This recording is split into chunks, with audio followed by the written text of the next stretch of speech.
Tom Anderson. Your Journey of Being.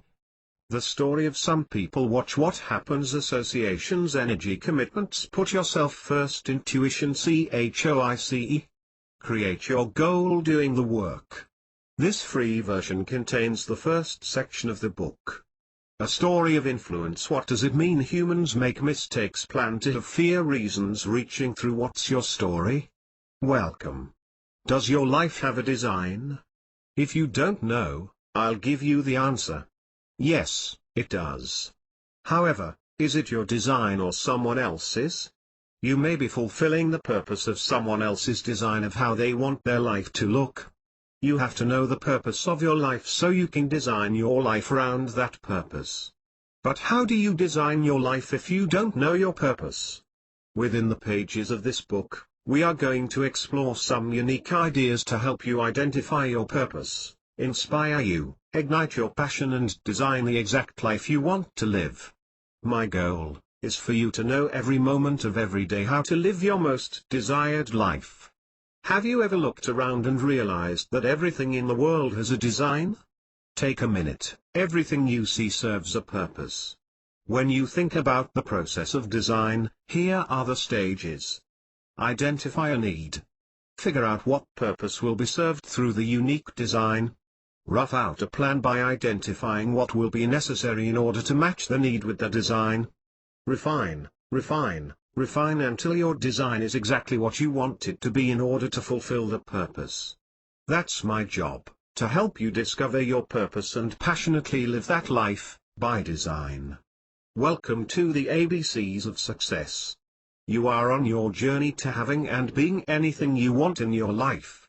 I'm so excited for you right now because I know what lies ahead. I know what is going to be introduced to you on this journey. I created this journey for you and I really want you to experience it the way that it was designed. The way that you get the most out of your experience is to not just read this book but use the workbook style pages that are provided. Use the information and do the work, because when you read this book and do the work you will be inspired, you will create, you will be alive again in a way that you have never been alive before. I don't know where you are right now, you may be wildly successful already, and that's great. I want you to be even more successful. You might just be in a place where you have no idea what you want for your life, and, if that's you, I'm sorry that you're in that place right now, but I'm not going to allow you to stay there because you matter to me. Your success matters to me. What you want matters to me, and I hope it matters to you. You see, if I don't help you get what you want, then I'm not doing my job. If you're not on your way to living the life that you really want to live, after you're done with this book, I'm not doing my job. I hope that you take this book seriously. Have fun. But take it seriously, because I did. I had a lot of fun writing this book for you. I had a lot of fun designing it, creating it, writing it, and then sharing it with you. I did it for you. I also took it seriously, because your life matters. You only get one shot at this, so I want to teach you how to live life to the fullest. The reason I wrote this book is because I want you to experience life at your peak. I want you to experience what I experience, because life at its highest levels is an amazing life. I know that you might not have everything you want in your life right now. You might not have the external things that more money can buy. I also understand that you might not be as happy as you want to be in your life right now. In fact, you may be missing many of the internal feelings you desire. I understand that, and you know what, I was there, I've been through this. And I promise you that you now have a book that is unlike any other book that you have ever read in your life. I hope that you get 1,000 times the value that you paid for this book. I hope you get 1,000,000 times the value you paid for this book. I hope you get anything you want, because that is my job. That's my envisionment for you. That's what I want for your life. I want you to live that life with me, so let's do it together. I'm going to show you what my journey was, and I'm going to show you where I was and how I got to where I am today. The first thing I want to do is tell you a little bit of my story. I want you to understand that I didn't always live this life of pure joy and excitement. I didn't always live at the peak of what's possible for my life. I had to learn it, and it took me a long time. I failed and I struggled and I failed again and I struggled again, and I just kept going and I kept learning and I kept trusting that I was on the right track. I knew where I wanted to be in my life, and I finally got there. Once I reached the point in my life that I said, this is it. I've lived it, I've experienced it, I know how to get there, and now I can show other people. That's when I wrote this book. So let's take this journey together. I want to start with my story, so continue reading and understand that I've been where you are, and I can tell you, the top of the mountain is a beautiful place to live. My story? I can remember the day clearly. It was a sunny, beautiful day with clear skies, and I was just waking up.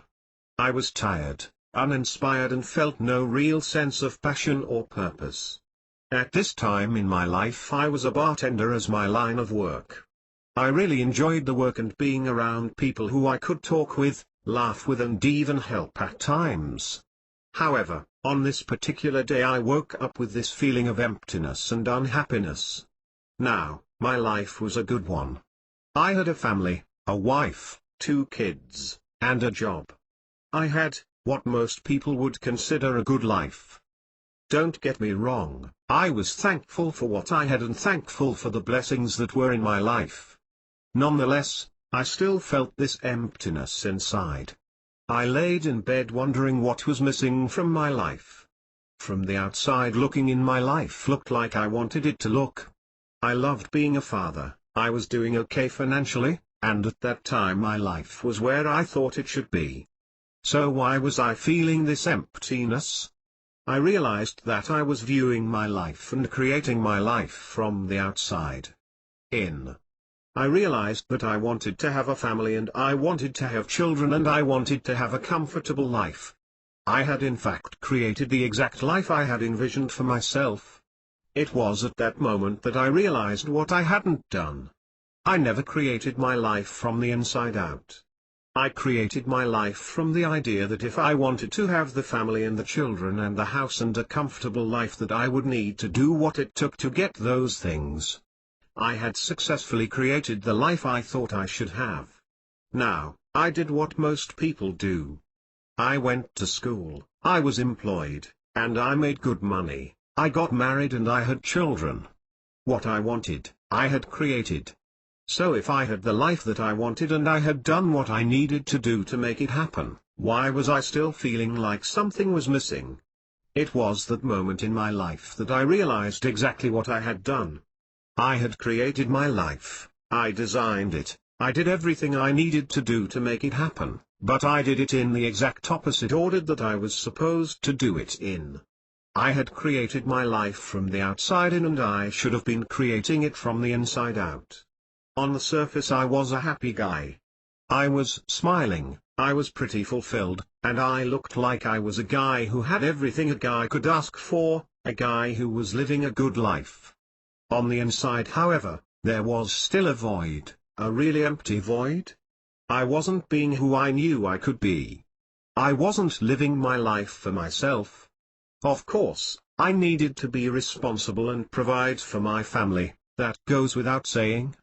So in many ways I had the responsibility to live my life in a certain way so that I could be responsible for providing for those people that relied on me, and I welcomed that responsibility. I loved providing for my family. I still, to this day, love every moment of having a family. It remains my most important job in the world. Being a dad is my favorite job, yet I had forgotten the most important aspect of my life. I had forgotten this was my life. It wasn't the life that I was living just to support my family. Sure, I had a family and I was a father, but I was also me, and I wasn't being me. I kind of forgot that this was the one chance that I get on this earth to be what I want to be, to create the life I want to create, and then leave it behind for the people that are here when I'm gone. When I finally realized that, I got disgusted. When I realized that I was living my life just to fill the needs of other people, that really bothered me. Again, don't mistake what I'm saying here for a selfish act or a self-centered way of thinking. I realized that I wasn't living my life by my own choosing based on what I wanted as a core inner drive. If I wasn't doing that, then I wasn't really being everything I could be. I wasn't providing everything I could provide for my family and for the people around me, and I certainly wasn't providing it for myself. I now know that in order to provide properly and give everything I had to my family, to the people I love, and those around me, I needed to live my life from the inside out. The problem was I had no idea what I wanted for my life. I had no idea what made me uniquely me and what would provide me with that sense of fulfillment that I was longing for. What was it? So with that new understanding of my life, with that new realization, I began to search for who I wanted to be. I went back to doing what I felt I was good at as a career. You see, I am and always have been a creator. I am a very creative thinker. I went to college as an industrial design major. That was the study of product and idea development and other various forms of creativity and design. When I began my search for who I was, I did what I do best. I began creating new ideas for products that I thought would help the world and what I thought the world really needed. Like most creative types, as soon as I started to generate new ideas, I was energized. I found a new sense of passion and excitement in my life because I was creating again. I began developing new ideas, and for the first time in many years my mind was full of inspired energy. I felt alive again, and I was creating products, designing marketing plans, and developing emerging business ideas that I was going to bring to market. I was 100% confident that this was my life's purpose and what I was supposed to be doing. With this newfound energy, I felt alive. I was having meetings with product developers and presenting my ideas to the people that could make them happen. Within just a short amount of time after creating several ideas that I knew would change the world, I confidently presented them to the people who I knew could bring them to market. I'm pleased to tell you that as soon as I started to do what made me happy, I did it. I failed. I didn't bring a single product to market. Still to this day, I have a desk that has drawings in it that really never became anything more than just an idea. I was never someone who lacked for ideas and creativity. I went to design school, not because I was a great artist, but because I was full of ideas and I had an inner creative spirit. So if I had so many really good ideas that could change the world and I could design and create, then why wasn't I having any success? That's when I had another realization of my life. I realized that I was attempting to create these products for pure financial gain only. I approached my ideas from the question of what can I create that the world would buy and I would get rich? Of course, if you're rich you can have all the money to provide the life you've always wanted, right? If I had everything I wanted in my life, then I would be happy and fulfilled? Nope, wrong again, Tom, completely wrong. I sure was failing a lot. However, as I want you to realize, you need to recognize what isn't working in your life before you can fix it. You need to understand and acknowledge why you're failing before you can succeed. The lessons I learned from those failures and the realizations I had from those failures were some of the most valuable and expensive failures I've ever had in my life. Yet in order to truly fail you would have to completely stop, right? You would have to just give up and never proceed forward. One of my favorite quotes is from Henry David Thoreau. He said, "If one advances confidently in the direction of his dreams and endeavors to live the life which he has imagined, he will meet with a success unexpected in common hours." That quote always reminded me to never give up, and to proceed with confidence in what I envisioned as possible. When you do so, your failures are not failures but simply learning experiences that will provide you with the foundation for your success in the future. I never really looked at my failures as failures. I looked at what didn't work in my life as a way of learning what needed to be improved upon. By viewing my life in this way I wasn't held back for long when I did fall off track, because I, much like you, have plenty of times when I have fallen off track. The trick is to get up, clean yourself off, and get back on track and back into momentum quickly so you can continue to advance confidently in the direction of your dreams.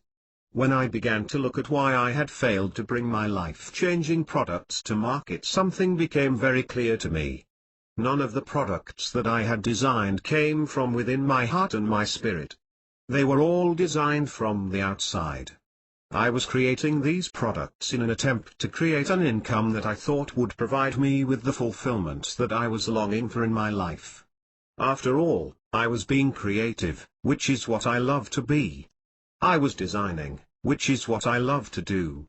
I was even designing products that I thought would help improve people's lives. So why wasn't I successful? Because I was focused on the wrong aspect of success. Throughout this course you're going to learn how to create your life from the inside out, and yes, without a doubt you're going to get anything and everything you want from an external point of view as well, if you do the work. I needed to share the story of my life with you so that you knew that I've struggled to create the life I wanted, exactly the same way you may have struggled. I've struggled with creating personal success, and it took me many years to finally understand the difference between what it takes to truly succeed and how not to fail. I can tell you real quickly how to not fail if that's what you're hoping to get out of this book. I'll tell you right now, and you can stop reading. If you don't want to fail, then quite simply, don't take action. Don't ever get into momentum, and don't ever consciously create the life of your dreams. I can pretty much guarantee if you just sit on the couch, never actually doing anything to create the life you want, you will most likely never fail.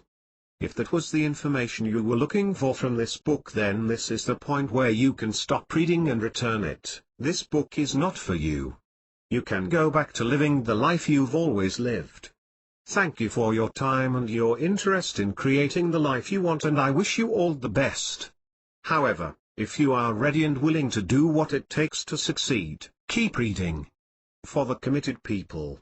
Now, since you're still reading, I'm going to take an educated guess that you don't simply want to know how not to fail. In fact, you want to know how to succeed. Not just how to succeed, but how to succeed at the highest levels possible. Since you are still reading, I want to thank you. I want to thank you for being someone who is committed to creating the life that you want to live and acknowledge your desire to make that happen. You see, there are two types of people in this world. There are people who are interested in creating their life, and then there are the people who are committed to creating their lives and making it everything they've ever wanted. You, my friend, are committed to creating your life, and that is a very rare quality. So what was the realization I had? What was it that allowed me to take my life from where I was to where I wanted to be? Well, I'll tell you. The difference came when I decided something. Since I realized that I was not creating my life from the inside out, from that moment on I decided to look at what would make me truly happy. From that moment I chose to create my life from the inside out, not from the outside in. Now please understand, I did not wake up one day, have a moment of clarity, and in the same day write this book and put it out there for the world. It didn't happen that way.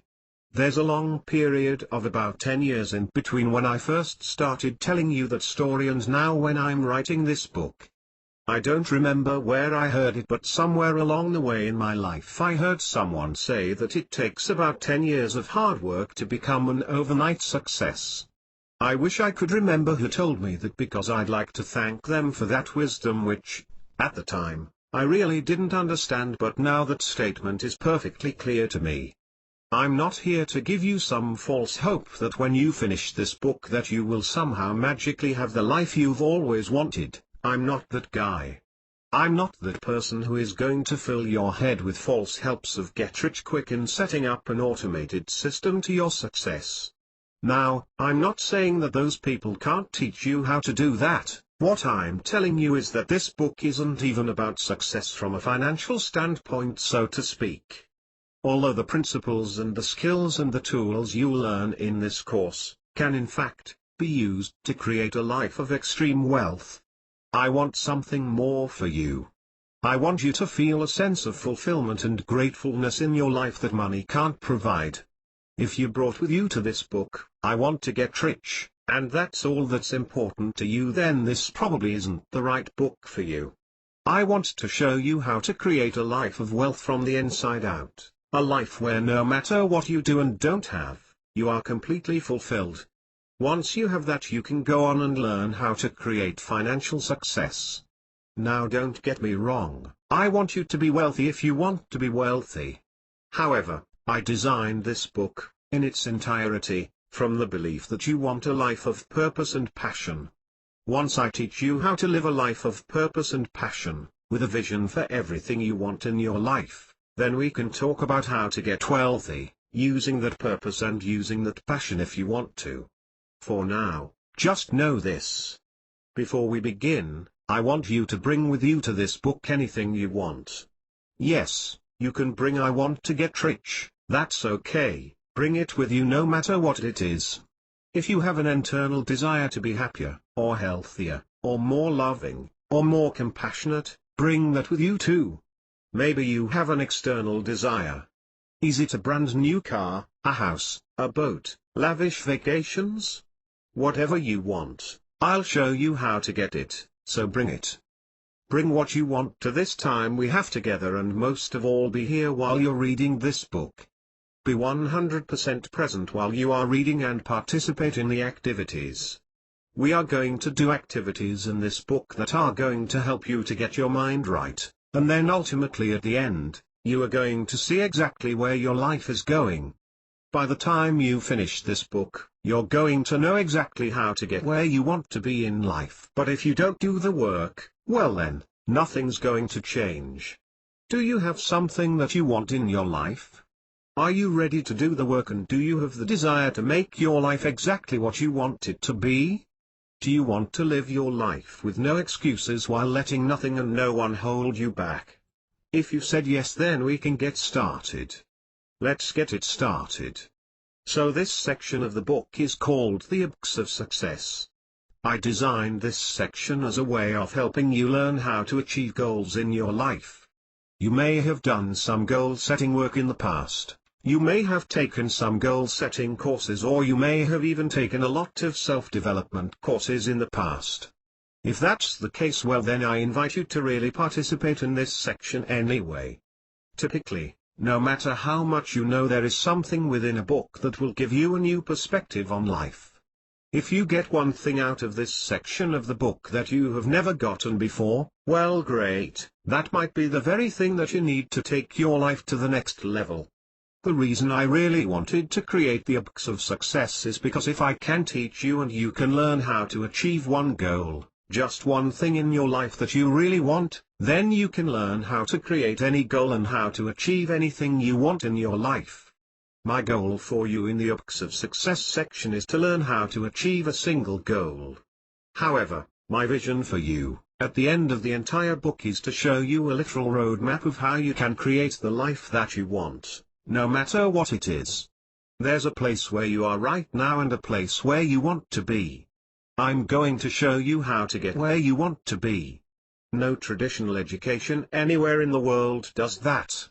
Sure, there are courses that you can take, but kids don't go to school to learn how to create their lives, and most adults don't go to school to learn how to design their lives.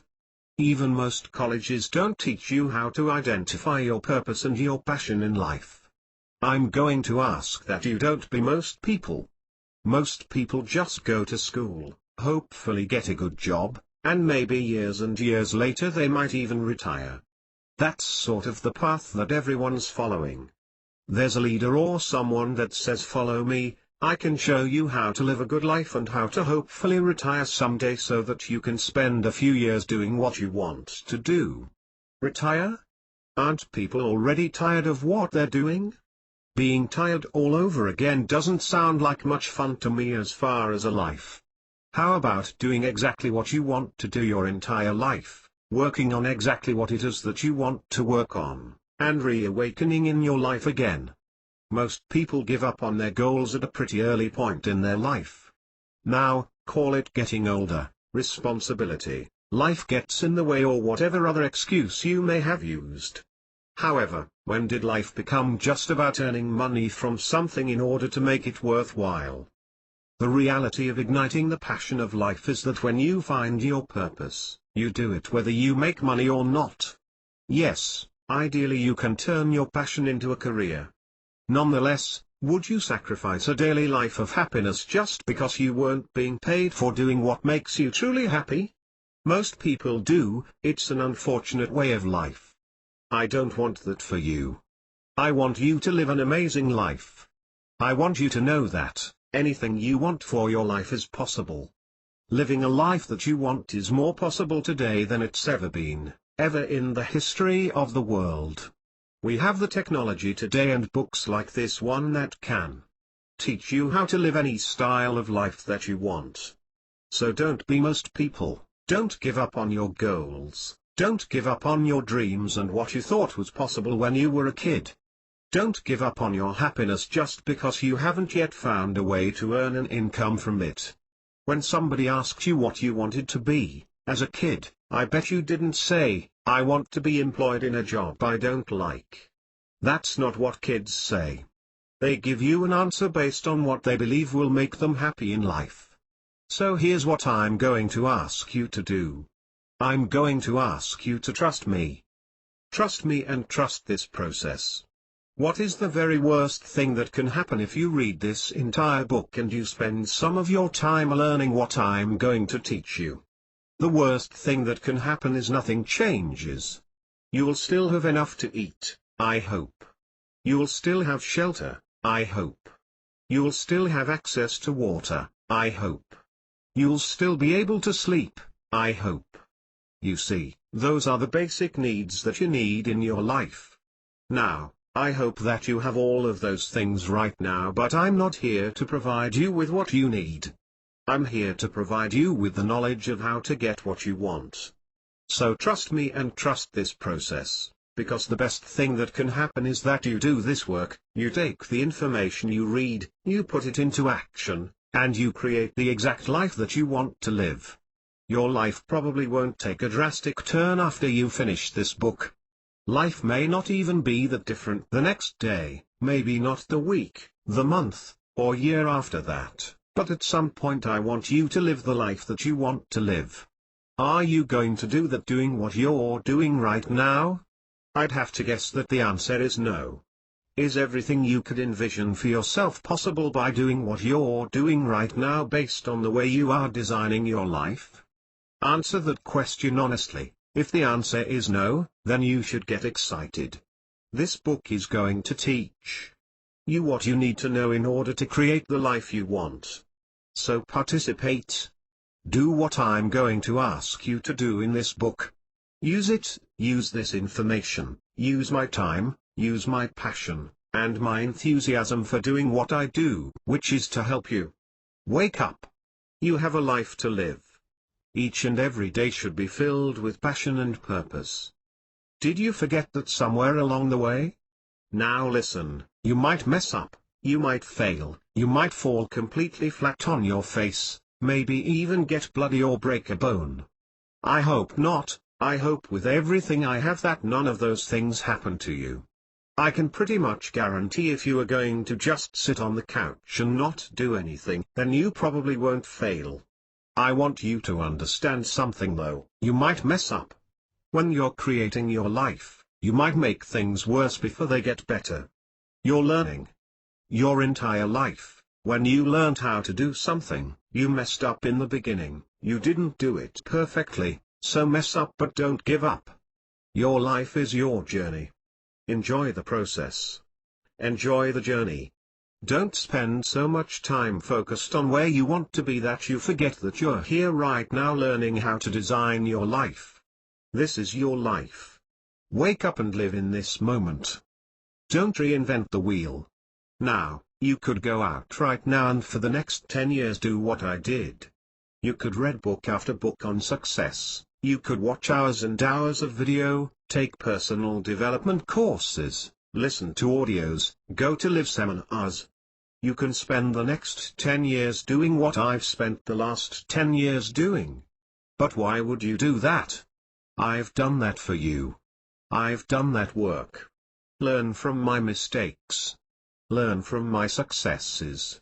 I've taken everything that I've learned about success, and failure, and mindset and goal setting, and psychology, and creating a life that you want, and I've boiled it down. I've extracted all that unneeded stuff and I put what you do need into this book. This section specifically. The hooks of success. These are the fundamentals of the game of life. Ask any coach and they'll tell you that you have to be great at the fundamentals if you're going to be the top player. Be better than others at doing what it takes to win the game and you will win. I want to show you how to design a Ferrari of a car. I want you to design a life beyond what you can see possible right now. I want people to laugh at you. I want them to say that's not possible. However, just like that car, you can design a Ferrari of a life. If it doesn't have wheels, then you're not going to go anywhere. That car is useless. Now I could, right now, show you how to create and design and live the exact life that you want, but if you don't know the fundamentals, then you're not going to get anywhere. You see, people who are confused about life don't do anything with their life. So my goal is to take the confusion out of life. I want to take you step by step through what it takes to achieve the simplest of goals, and then we're going to move up and we're going to learn what it takes to achieve bigger goals. Then we are going to move up even farther, and eventually we are going to get to the point where you can envision a life for yourself that you have never even dreamed in your wildest imagination was possible. I'm not going to just stop and let you keep dreaming. I'm going to give you the tools and the knowledge and inspiration and everything you need to take the life that you'll envision and go out and live it. Isn't that what you want? No matter what you want, you need to live your life with purpose and passion and enthusiasm and energy. Now it's not hard to do that. I have the skills, I have the knowledge, I have the ability to show you how to do that, but what I don't have is the ability to make you do it. You have to create your life. I can show you exactly how, but I can't take the steps for you. It's going to be up to you to learn what I'm going to teach you, and yes, you can do that by just reading and doing the exercises in this book. In fact, you might want to read this whole book one time all the way through before even doing any of the work and understand exactly what I'm talking about. Get the big picture in your head. See it from way up above and understand from a high-level point of view what we're talking about. If you want to go through the hooks of success, the next level and reaching the peak just reading without doing any of the work the first time, go for it. I'm not going to teach you how to learn. Each person has a different learning style. What I am going to tell you is that if you just read this information and don't ever put it into action in your life, then nothing will change. Your knowledge will increase, your ability to create your life, all of that will change. But your actual life will not. See, the key to having a great life is having a progressive series of great years. The key to having a successive series of great years is to have a series of great months. The key to having a great month is to have a series of great days. The key to having a great day is to learn how to make each moment count. Well, that's what this book is all about. This book is about making the moments of your life count. Those moments matter, because those moments add up to seconds, which add up to minutes, then to hours, and to days, weeks and months. That time adds up to the years in your life, and what you have is a series of moments that pass by. If you don't live in these moments, you'll look back years from now and you'll say, wow, I sure missed out on a lot of moments. Moment by moment, day by day is all we have, that makes up our lives. In those moments we create our lives. Goal by goal, achievement by achievement, by doing what needs to be done. That's how you create your life. This book is going to help you to become more aware of this fact. I don't want you any longer to allow time to pass you by. Time is your most precious resource, don't squander it. Do you doubt that time is your most precious resource? Do you not agree? You might say time, I don't want time, I want money. Let me ask you something. If you were to ask anybody who's no longer with us, anyone that's passed away, what do you think they would rather have, one more day on earth or all the money in the world? I guarantee that if you were to ask anybody who has died if they would choose one more day on earth or all the money in the world, they would give up everything they ever had financially. They wouldn't give one consideration to money. They would take the 24 hours they had and they would use that time wisely. They would use every single moment they had, to create the life they wanted even for that one day. What are you going to learn? So what are you really going to learn in the books of success? I want to give you an overview of this section, so that you'll know what to expect from this part of the book. Again, these are the fundamentals, these are the basics, these are so basic I'm calling them the books of success. How much more basic can you get? The books of success are so simple that literally a child can learn them the same way they learn the books song. Ideally, once you learn the books of success they'll be running over in your head all day long and you'll say, okay, just do the books of success. I know what I want, what do I need to do to get it? The first thing we're going to do is cover this deceptively simple lesson. The next thing we're going to cover is mindset. How are you thinking? What kind of mindset do you have? You need to have a certain type of mindset to achieve what you want to achieve. If you don't believe something is possible, well then, you're not going to ever do it. You're going to say, that's not even possible, so why should I even bother taking action? After mindset you're going to learn about goal setting. More importantly, you're going to learn about goal achieving. You see, I don't want you to just set goals in your life that you never achieve, I want you to put the smack down on your goals. That's what I'm going to teach you how to do, put the smack down on your goals. You're going to say, no more letting my goals go unachieved. I'm not going to allow you to just create something that you want in your life. I want you to be a goal-setting genius. But there are a lot of geniuses in this world that aren't living the life that they want. So I want you to be a goal-achieving genius. After you learn the fundamentals of goal setting and how to put the smack down on your goals, you're going to learn about time management. How are you going to find the time to do what you've always wanted to do but you haven't had the time to do it? How am I possibly going to teach you how to find time?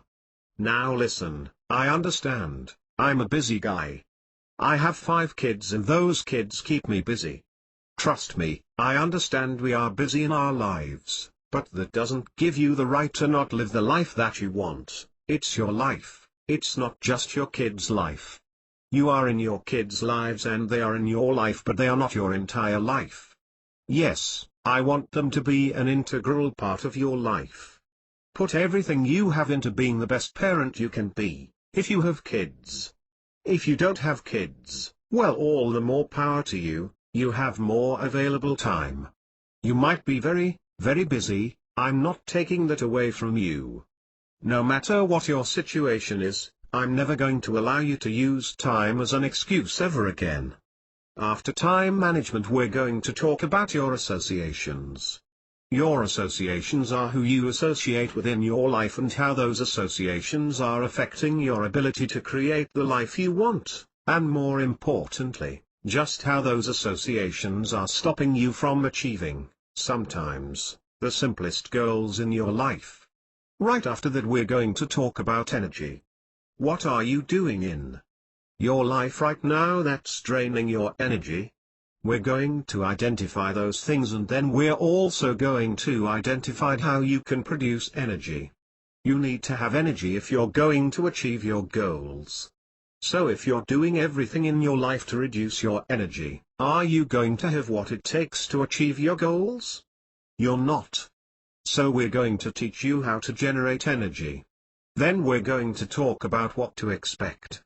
What do you need to expect of yourself and what are you going to need to expect of other people when you are creating your life and working to achieve your goals? You need to have expectations, but you need to have the right kind of expectations. Following that section you'll learn how to put yourself first.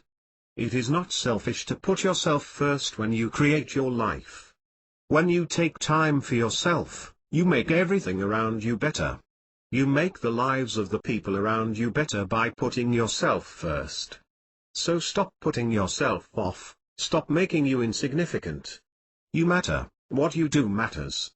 So I'm going to teach you how to put yourself first. When you learn how to put yourself first, then we're going to talk about your intuition. We'll talk about those times when you say, I should have done that, or, oh man, I shouldn't have done that. You're going to learn how to recognize when you should immediately take action and when you should step back and say, no, it's not the right time. Once you understand all the things we are going to talk about in the Books of Success, we're going to put it into action because, again, this book is not about wanting what it is you desire in your life. This course is about doing what it takes to get it. To begin, like I said, we're going to start simple. In fact, I want to keep this information simple. I have found and I believe that if life is complicated then you're not doing it right. I like to keep things really simple. I've always had a good skill for taking what's seemingly complicated and breaking it down into simplistic form that other people can understand. We're going to start in the simplest way that I could conceive. We are going to start with the Books of Success right now. Before I do that, I want to say congratulations. I want to congratulate you for taking action in your life. By reading this book you are taking action. You might not realize it, you might just say, I bought this book and I hope it's going to change my life. But that's taking action, and that is the first critical element of your success. So acknowledge yourself for the fact that you are taking action. You've gotten this far in the book, you haven't gotten sick of me yet. You're doing something to create your life, so congratulations for that accomplishment. Acknowledge yourself for that. Give yourself credit. That's the difference between people who achieve what they want in their life and those that don't. There are two different types of people. There are talkers and there are doers. Many people just simply talk about what they want in their life. Many people say I want this in my life, I want that in my life, but they don't actually do anything to make it happen. They talk about it all the time. You don't see them for a year and you say, how's it going, and they talk about the same thing. They might have added a few more items to their to-do list but they aren't actually doing anything.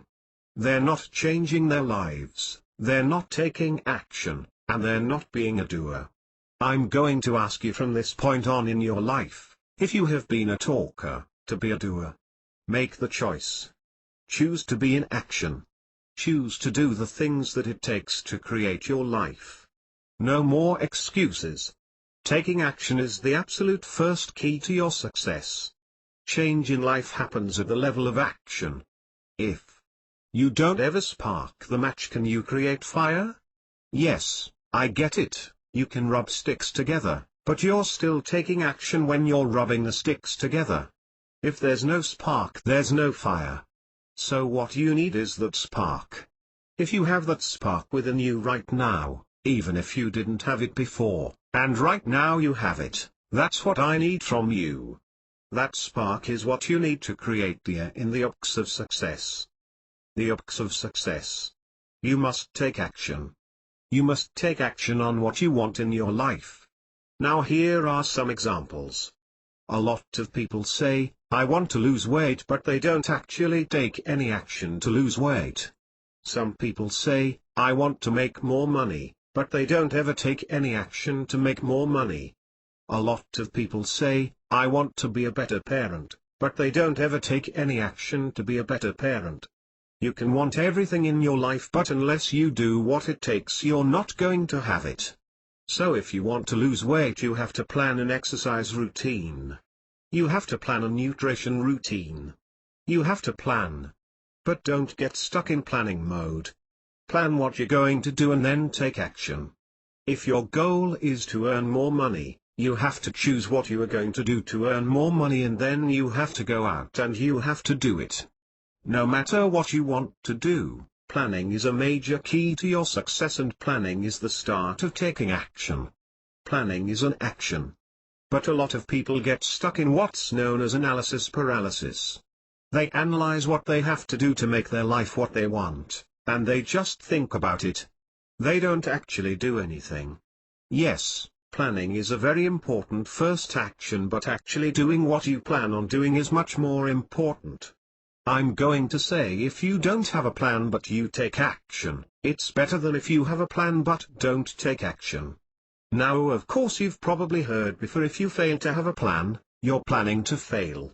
But if you have a plan and you don't take action, the plan isn't going to do you any good. It's going to sit on the table and you're going to get a coffee spill on it, and then you're going to throw it away. You're going to go back to living your life the way it was. So I say plan, but more importantly take action. So do you have it? Do you understand the most critical element? I'm going to drill it into your head. What is the in the books of success? Action. They yell it when they do anything in Hollywood. Action. Take action. Since this is the books of success, the next thing you need to learn is the B. The B in the books of success is belief. Belief is the foundation. Belief is everything you build upon. If you take action but you don't believe it's possible, you'll be building on a weak foundation and likely crumble. Everything you do is built upon the foundation of belief. If you believe that you can lose weight and you believe you can lose weight easily, well then you're going to take the actions necessary to lose that weight. You're going to make the right choices. You're going to say, no, I don't want that, I want this when faced with a food choice. You're going to do the exercising you need to do. You're going to eat right. You're going to have the mindset of someone who successfully loses weight. Your brain is a very, very powerful tool in getting what you want. If you believe you can earn a certain amount of money, then that is what you'll have the ability to earn. Sporadically you might earn a little bit more, but consistently you will not earn the type of money that you want to earn unless you believe that earning that type of money is possible. You've got to believe it. Your belief is what you allow into your life. What you believe, you can achieve. You need to make your belief the core of who you are. Say, I believe. What? Now the difference is, you've got to believe that what you want is what you're going to be committed to achieving. See, for me, I believe that this is my purpose in life. I believe that I have the ability to positively influence people's lives all around the world so that they can go out and they can find their purpose and their passion and they can create the life they want. I believe that, so I take the actions necessary to live that belief, and I'm 100% committed to that belief. Now again, there are people who are committed to doing what they say they are going to do because it's what they believe in. It's what they create their life to be. Then there are people who are just interested. People who say, that sounds good, maybe I'll do that someday. Those people are interested, the other people are committed. I'm not interested in changing people's lives. I'm not interested in changing your life. I'm committed to changing your life, and I'll do whatever I have to do to make that possible. I'll do everything in my power to help you to create and live the exact life you want to live. I am committed to it because I'm being that in my life. I am doing what it takes to have the ability, to have the pleasure of seeing you create and live the life you want to live. Now, we're going to talk about this in great detail, but I want you to remember this pattern. If you want to have something in your life, you don't have it first and then do what's necessary to keep it, in order to be what it is you want to be. You don't have the luxury house and lifestyle, do what you need to do to keep it, and then be who you need to be in order to keep it. The pattern of success is be, do, and have. You have to be first. You have to believe it. You have to become it to be who you want to be in your life. Then you have to do what you have to do. You have to take action. Some people might say that you have to believe it even before you take action. That's true to a certain extent. Yes, you have to believe it, you have to be it, you have to see it in your mind, and to make it real for yourself. But belief can only get you so far. Belief won't get you off the couch. Action will get you off the couch. Belief keeps you in your head. Action gets you into life. One is not more important than the other, both are critically important elements of your success. These are the ABCs of success. If you want to be what you want to be in your life, believe it, become it, then do what you need to do. Take the actions to have what you want in your life, then you can have it. So that's the pattern of success. The ABCs are the critical elements, be, do, have is the pattern. You've probably heard me mention commitment during the ABCs of success, so if you guessed that the C in the ABCs of success is commitment, then you're wrong. Because the C is not commitment, that's important, you have to be committed, but that's not the C in the ABCs of success. The C in the ABCs of success is consistency. If you're committed to what you want to be and what you want to do, then you're going to be consistent. If you're just interested in what you want in your life, then you're going to lack consistency. You can still achieve success if you're not consistent, but if you are consistent, your success will come so much faster. So put it into action, believe it's possible, and be consistent. Those are the ABCs of success. Here are some examples of consistency. Can a fireman who wants to build a great cavern do that by blasting a solid rock with a fire hose for a week straight, staying up with every bit of energy that he has, holding the hose, blasting it at full power? Can he create that same cavern that consistently flowing water will form over time? No. Most people, year after year, talk about achieving the same goals. I've done it myself. I'm not saying that I'm innocent with this challenge. I've just learned how to think differently and how to be more consistent. Most people year after year start the same goals. What do people say? I want to lose weight, I want to make more money. New Year's Day, people declare, I'm starting my goals. February 1st, what happened to those goals? They're gone, right? Well, there's always next year. That's what people do, year after year. There's no consistency. I want you to stay consistent. Just complete one goal after the other, even if they're small. Stay in momentum, be consistent, and don't stop in your race. I know you've heard about the tortoise and the hare. Isn't it consistency that allows the tortoise to win a race? That hare is starting and stopping, taking a nap, starting and stopping, taking a nap. The hare's exhausted, expending a lot of energy in the beginning, giving it everything he's got, and then he stops. That's what most people do. Don't be most people. Take action, believe in yourself, and be consistent. Let me give some examples of how consistency can make a massive difference in your life. Let's just say that you want to get in shape. Now I understand that you just don't have time to go to the gym, and we're going to deal with that. Maybe you don't. Maybe you are so busy that you just don't have the time. I can't magically create time, although I am going to show you later in this book, at a minimum, how to create 6 days of time this year, and no, it's not a magic trick. I'm not going to tell you something's possible and then not show you how to do it.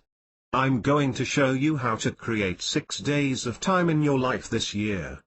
I'll show you how to create 30 days of time if you need that, but here's what I want to show you about consistency. Let's just say that you want to lose some weight, you want to start exercising, but you just can't seem to get to the gym.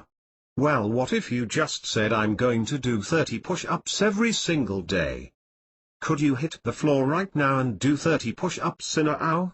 It's not that easy. You have to be in pretty good shape to do 30 push-ups in a row. Is it possible that you could do 10 push-ups even if you had to do them on your knees because you're getting started?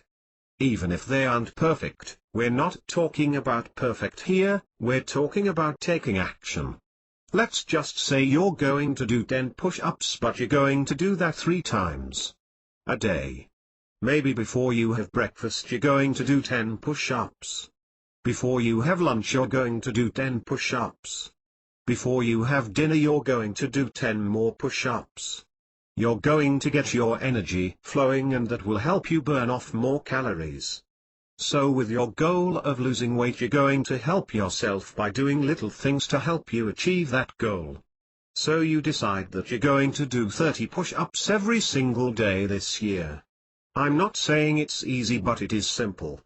If you were to do 10 push-ups, 3 times per day, 365 days this year, you will do 10,950 push-ups this year.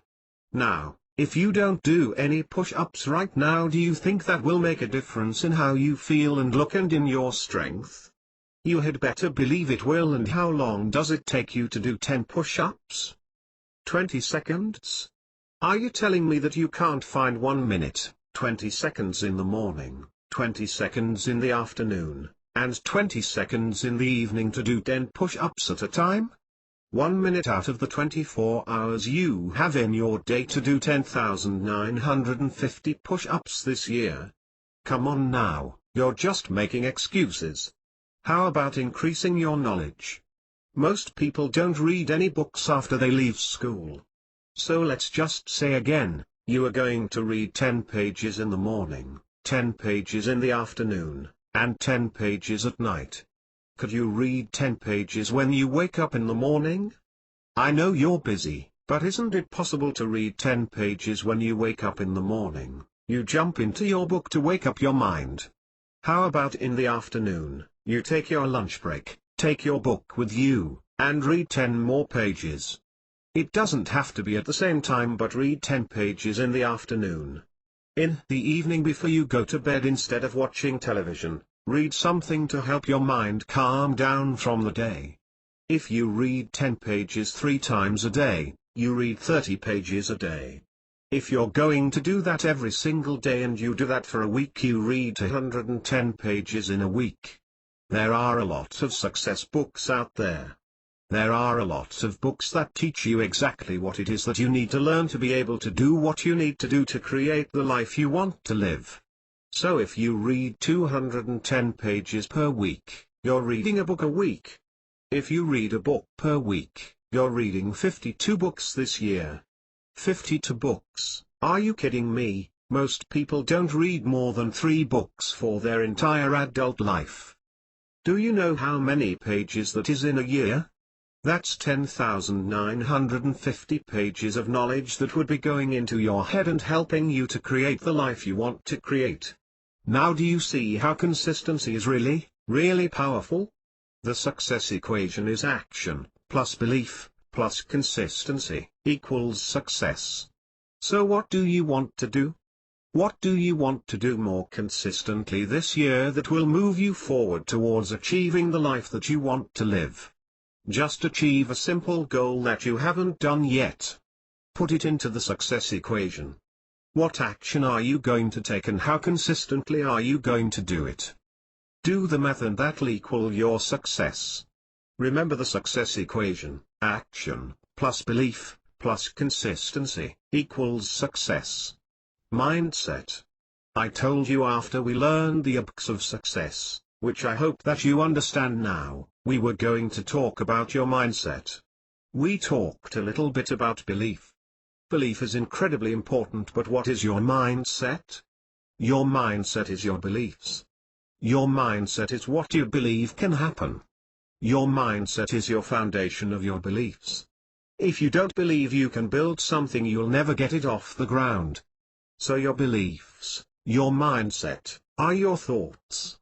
Just like everything changes with action, everything starts with your thoughts. I want to introduce you to a bad word, a 4-letter word. I don't want you to use this word improperly. Sure, there's times when you can use this word, but do not use this 4-letter word improperly. The word I'm talking about is can't, C-A-N-T. You can't use can't improperly if you want to achieve your goals. What does can't stand for? The C in can't stands for can't. How many times do you hear people say it? I can't do that, I tried but I can't do it. I can't find the time. I can't find the money. I just can't find the desire. I can't find the willpower. I can't seem to get myself motivated. Have you ever heard people say that before? Can't is an awful, awful word, so I'm telling you right now you can't use the word can't anymore. Now I understand there are times when people might say I can't get up and they have a physical reason, like a broken leg, that keeps them down and obviously they can't get up. That's not the can't I am talking about. The can't I'm talking about is the disempowering belief that you can't do something. It's a thought, that's all it is. The word can't, when you apply it to what you want in your life, is incredibly disempowering. It's a thought that disempowers you. Now the INCANT is always. Always is something that people might use negatively when they say things like, I always mess that up. I always get to a certain point and I stop losing weight. Every time I go to do that, something always happens to get in my way. Have you ever done this? Have you ever said I can't do that because this always happens? Well, now do you see how the C and the in can't are two really disempowering words? What about N? Do you use the word never?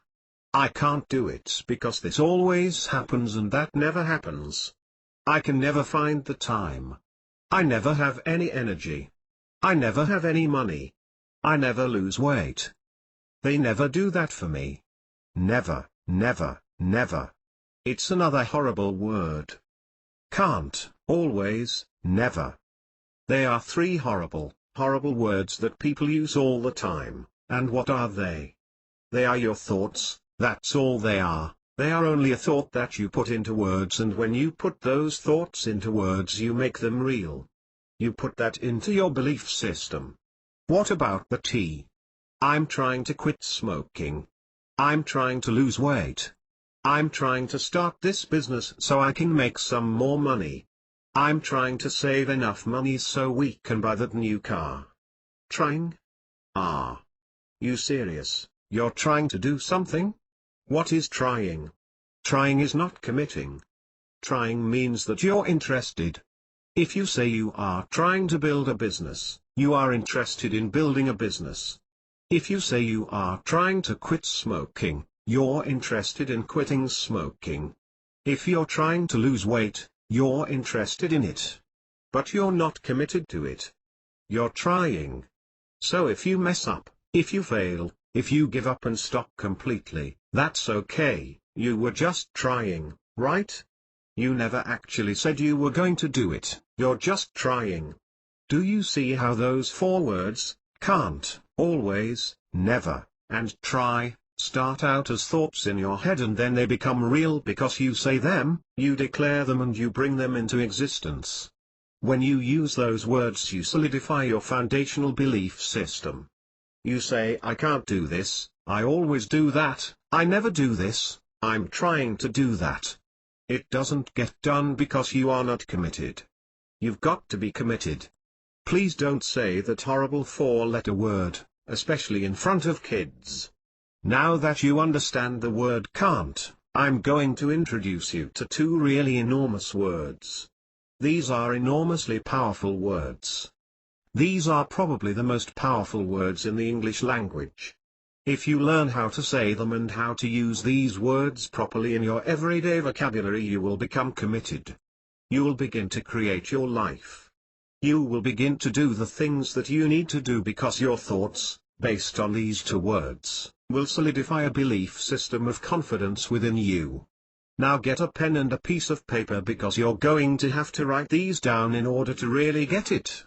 These are huge words and I'll teach you how to spell them. Okay, do you have a pen? The first word is I, just the letter I. The second word is am. They're huge and they are the biggest words that you can use in your life. I am. I am what? Whatever you say I am and follow it with, you will become. I am going to quit smoking. I am going to lose weight. I am going to start a business.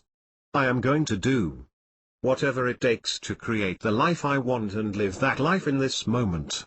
I am going to create it. I am going to envision it. I am going to do what I need to do to make it happen. I am going to believe it's possible. I am going to be consistent. I am going to live the life I want. Now how about that for a couple of empowering words? Whatever you follow I am with you will become. Watch how powerful this can be if you use those two little words, followed by a negative statement. I am unable to do it. I am a failure. I am a loser. I am going to try this but I don't think I can do it. Are you kidding me? Don't do that. Use I am in the positive reference. The same way you use the CANT words. Say things like I can't stop because I need to do that. I can't give up, it's what I want for my life and I can't stop doing that right now. I always move forward. I always achieve my goals. I always know exactly what I need to do in the moment. I never give up. I never stop. I will never give up my goals and dreams. I will never stop creating the life I want to live. Now since most people don't know this, how do you use the word try? Most people don't understand that trying is not possible. Trying doesn't exist, there is no such thing as trying to do anything. You either are or you are not. But since most people don't know that, how can you positively use the word try with other people? You are not going to use the word try anymore because you know that trying is not an empowering word. Even though the word trying is a disempowering word, it can be used to gently motivate someone. You can say, listen, just give it a try. Sometimes saying, just do it, is too much for people. So you can say, just give it a try, go for it, do your best. That will motivate people and it might even motivate you. I'm not saying that you shouldn't try something, what I'm saying is that if you're trying, you're doing. If you give something a try, you are taking action. You are doing it. You're not just trying it, you're doing it. You might not succeed. I am not telling you that when you do something you're always going to succeed. You might mess up, you might fail, it might take you a really long time to accomplish that goal, but you're not trying, you're doing. When you're doing something and you're not successful, it just means that you're doing it, but you haven't achieved it yet. So that's the difference in mindset. Your mindset is your thoughts and your mindset is your belief. So don't use the words can't, always, never, and try or the words I am in a negative context any longer. But use all of them in the positive, optimistic, outgoing, influential way that those words should be used. Now how do you begin to create your mindset? How do you begin to create your thoughts the way that you need them to be in order to create the life that you want to have? Well, that's done through affirmations. That's done through repetitive training. It's like building muscle memory. The greatest athletes develop muscle memory by repetitively performing the same action, over and over and over again. Developing a success mindset is done through writing down specific thoughts that you want to have, and reading those thoughts and turning them into what you believe. I am going to teach you something that you may or may not know. Your brain does not know the difference between what's real and what you tell it. So if you tell your brain I can't lose weight, then your brain believes that. If you tell your brain I lose weight easily, then your brain believes that. If you tell your brain, I am only able to earn a certain amount of money, well then that's what your brain allows you to make on a consistent basis. If you tell your brain, I can earn unlimited amounts of money, then that's what your brain believes. Your brain doesn't know the difference. Lifetracks.com is a free website I've built for you as part of the Lifetracks success system. The site provides tools to help you in achieving your goals and reaching your highest level of success. The Lifetracks success system is not just about the coaching. See, coaching is great, but if you don't have any tools, then you're not going to have what it takes to get the work done. So at Lifetracks, we've created a comprehensive system for your success. I invite you to log on and create your free account today and use the tools to begin creating your ideal life. To help you develop your mindset, we've created a tool called Mind Tracks. That is the tool we've designed which allows you to create affirmations for yourself. You can do this in one of two ways. You can log on to LifeTracks and click on Mind Tracks. You can either write your own affirmation or you can choose from a huge list depending on what you want to believe. There are literally hundreds of affirmations that are available in every category that you could possibly imagine. If it's not there, create your own, and put a picture next to it. Put a picture that shows your brain what your belief looks like. If you want your brain to believe you can make more money, well then create that picture. Go to Google Images to find a photo and upload that image alongside your affirmation and it will motivate you to make more money. If you want your brain to believe that you lose weight easily, then find a picture that matches that statement. The affirmations you have chosen along with the visual image will be there for you every time you log on to LifeTracks. So use that affirmation tool to start training your brain and to create I am statements. I am what? Create those affirmations. Use the Mind Tracks tool so that you begin creating the mindset that you need to be successful. Positive statements train your brain to have the thoughts that you need in order to believe what you want to believe. Remember, build on a solid foundation so you are able to achieve what it is that you want to achieve. Along with the affirmation tool in Mind Tracks, we also have a journaling tool. You can write a journal. Keep track of it online. It's private so no one else can see it. So get your thoughts out of your head. Journaling is a powerful way to bring thoughts into existence. When you get your thoughts onto paper, or even a computer screen, you make them work to your advantage. Maybe you use it as a way of keeping notes for yourself. It is up to you how you use the tool, but journaling is a very powerful way for you to look back and say, wow, I am surprised how my thoughts have evolved. Or you could use your journal to repetitively write down what it is that you want to believe. You can use the journal in any way that you want, it's your tool. I'm going to end this section on mindset with a request. I want to ask you to be optimistic in your thoughts and words from now on. If you find yourself thinking a disempowering thought, stop. Reword the statement in a positive way and you'll begin to create a new habit of being optimistic. Science and the study of how our brains work has evolved so much in recent years. There is so much proof that speaking positively, thinking positively, and being an optimist helps you to achieve so much more in your life. It also helps you to feel healthier and be healthier. It boosts your ability to get things done. It improves your relationships. It helps you in your job. It helps you with your kids. It helps you with your spouse. Being positive is a vitally important element of success in every area of your life. So use the Mind Tracks affirmation tool and use your journal. Whatever you write down, make it positive. Remember, what you tell your brain, and what you consistently feed into your brain, is what it will believe. So tell your brain what you want it to believe. Goal achieving. What are your goals?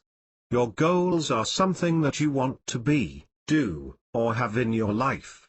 They can be anything. You might want to be more loving. You might want to be more fulfilled. You might want to be happier. You might want to be wealthier. You might want to be a better parent, and you might want to be a better spouse. You might want to be a better employee, a better teacher, a better student or anything else. Whatever you want to be, that's a goal. Goals can also be something that you want to do. You might want to go on vacation. You might want to climb Mount Everest, you might want to surf in Hawaii. Whatever you want to do, that is also a goal. Whatever you want to have, that too is a goal. Maybe you want to have a new car. Maybe you want to have a new house. Maybe you want to marry the person of your dreams. Maybe you want to have a better body. Whatever you want to be, do, or have is a goal. Now I'm very tempted sometimes, when I see people who are just wasting their time in life, to go over to them and say wake up. I want to smack them, not literally, I'm not a violent person. What I'm talking about is the fact that I do want to say wake up. people are just sleeping and sleepwalking through life, letting life and their moments pass them by. In order 2 years from now, not look back and say, "Oh my gosh, I wasted so much time." You're going to need to put the smack down your goals. Are you ready to do that? Are you ready to put the smack down on your goals? I'm not talking about just saying you are going to do it. I am talking about actually doing it. Saying, "That's it, no more. I'm not going to allow myself to just want that in my life anymore. I'm going to get it." Again, most people just talk about what they want but they never actually do what it takes to get it. Creating goals and achieving goals is really simple. It's not always easy, but it's really simple and it's incredibly effective when you do it correctly. You see, goals don't happen subconsciously. Goals don't get accomplished by just thinking about them. You need to be bringing your goals into existence. There is scientific evidence behind all of this, and there are things that happen within your brain when you bring your goals into existence. I'm not going to go into that because I don't believe that people need that information in order to know how to achieve their goals.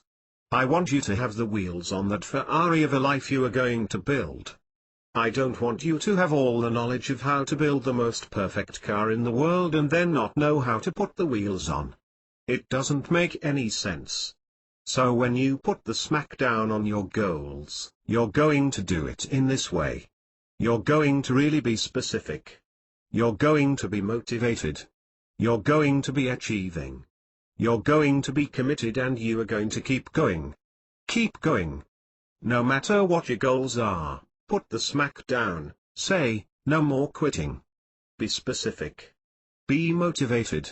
Be achieving every day. Be committed and keep going.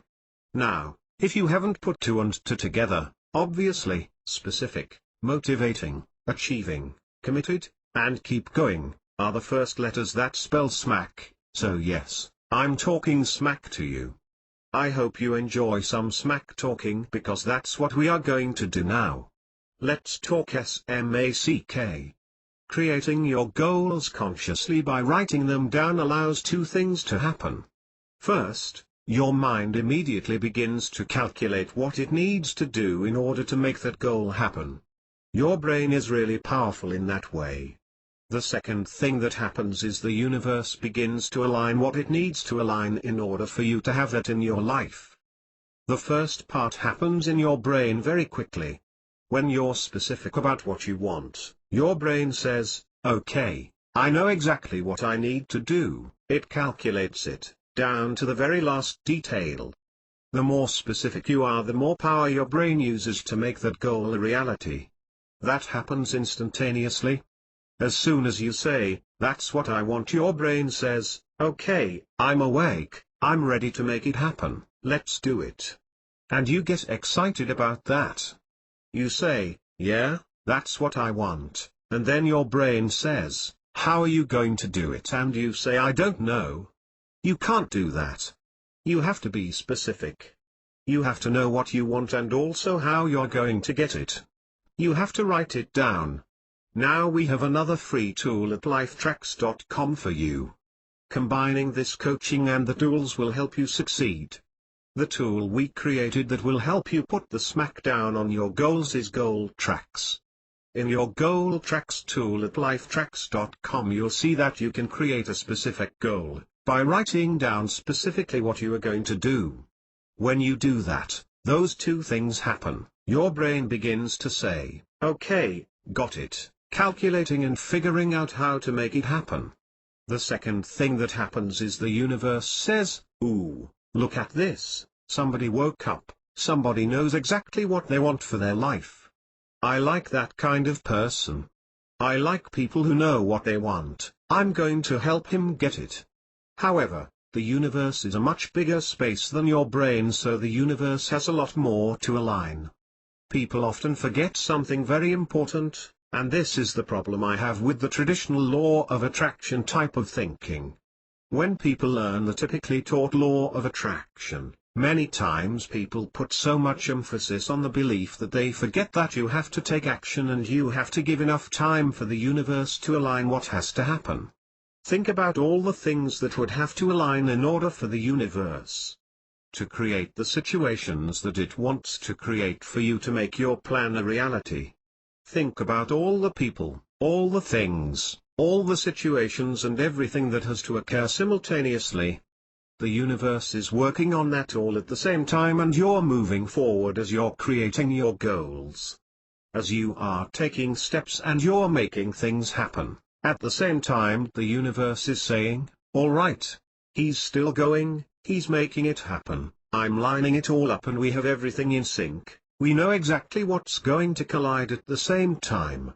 Nevertheless, it takes time for the universe to do its job, and it can only do that if you are perfectly clear in what you want.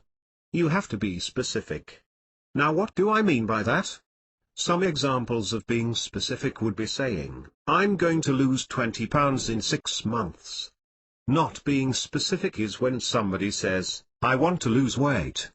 Being specific is saying, I will earn $5,000 every single month and I will do that consistently by this date next year.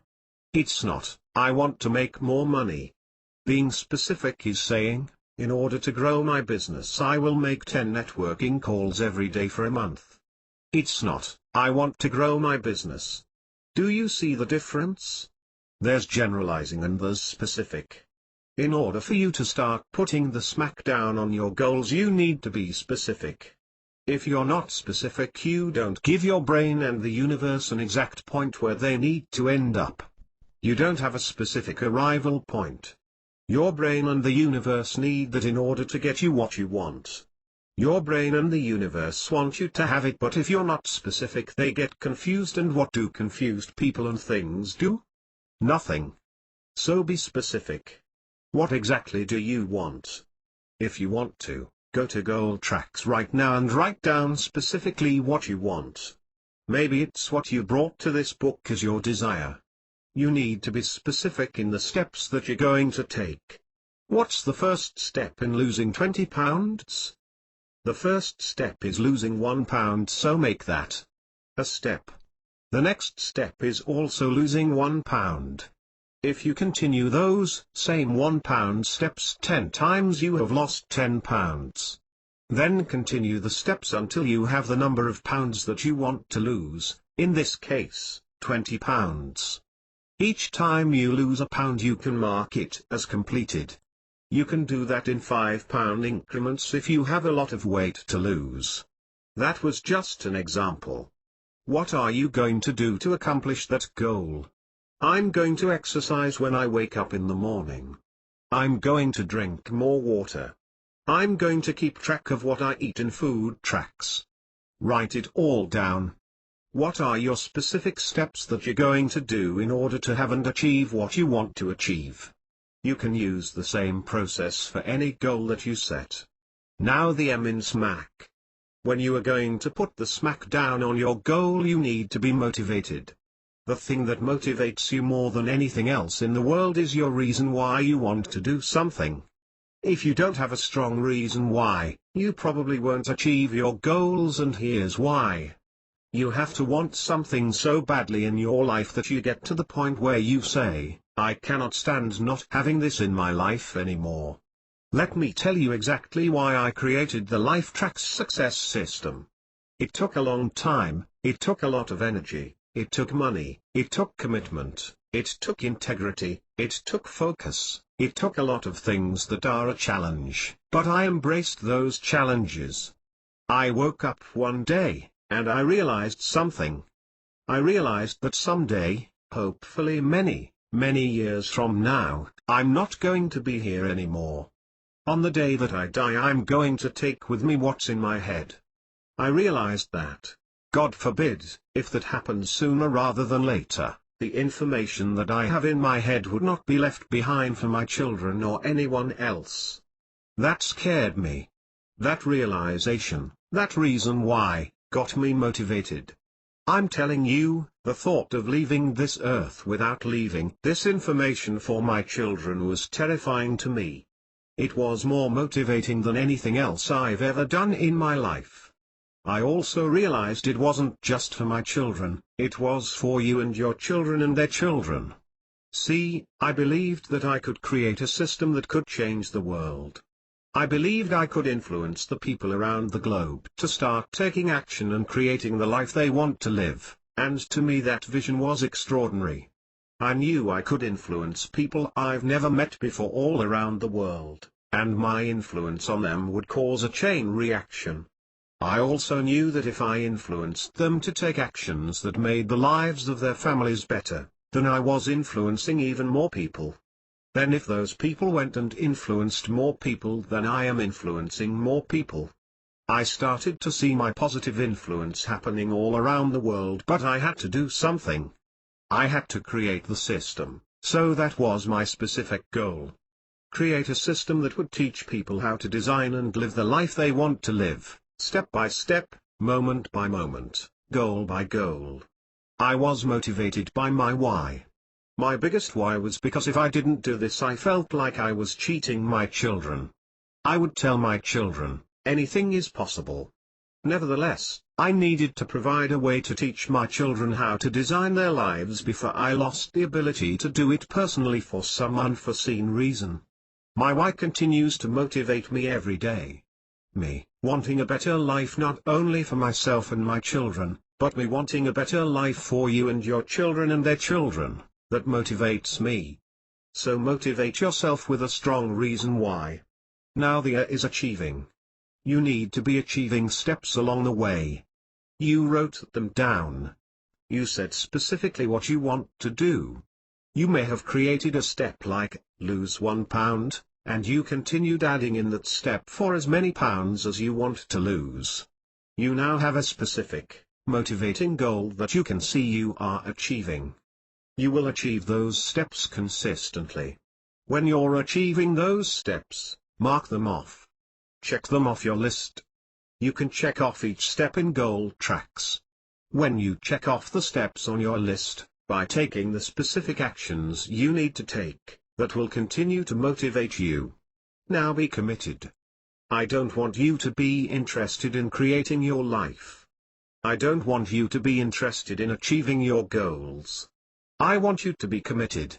The C in putting the smack down on your goals is committing. In order to commit to something, you have to decide when you are going to do it. You might decide, every day I'm going to get up at 6 o'clock in the morning and work on my goals. Every day after work I'm going to commit to going to the gym to lose the 20 pounds I am committed to losing. You have to commit to get what you want. That's the mindset you have to have. You commit a time to work on that specific goal.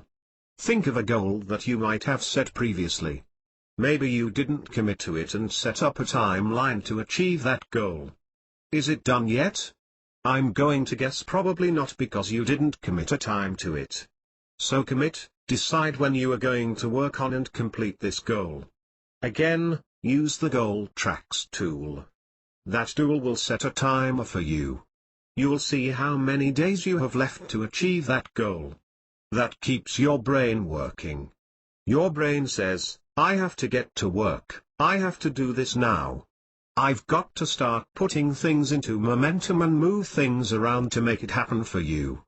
By committing to your goal, you allow your brain and the universe to work with you, to be on your side. You have friends, you have teammates, you have people, and you have the universe that wants you to achieve your goals.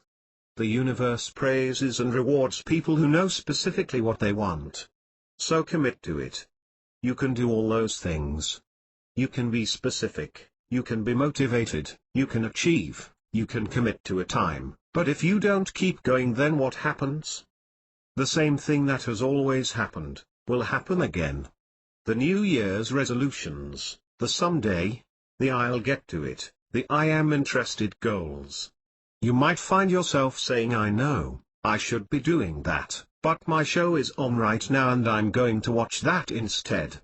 If you let things get in the way of your commitments, you stop moving. You don't have to be going 24 hours a day, 7 days a week, always saying I can't sleep, I can't stop, I've got to go, I have goals to achieve, I have things to do. You don't have to be like that. I might be. But, I am someone who is committed to achieving goals that may be beyond what you might even think are possible, and so I do have a huge sense of urgency.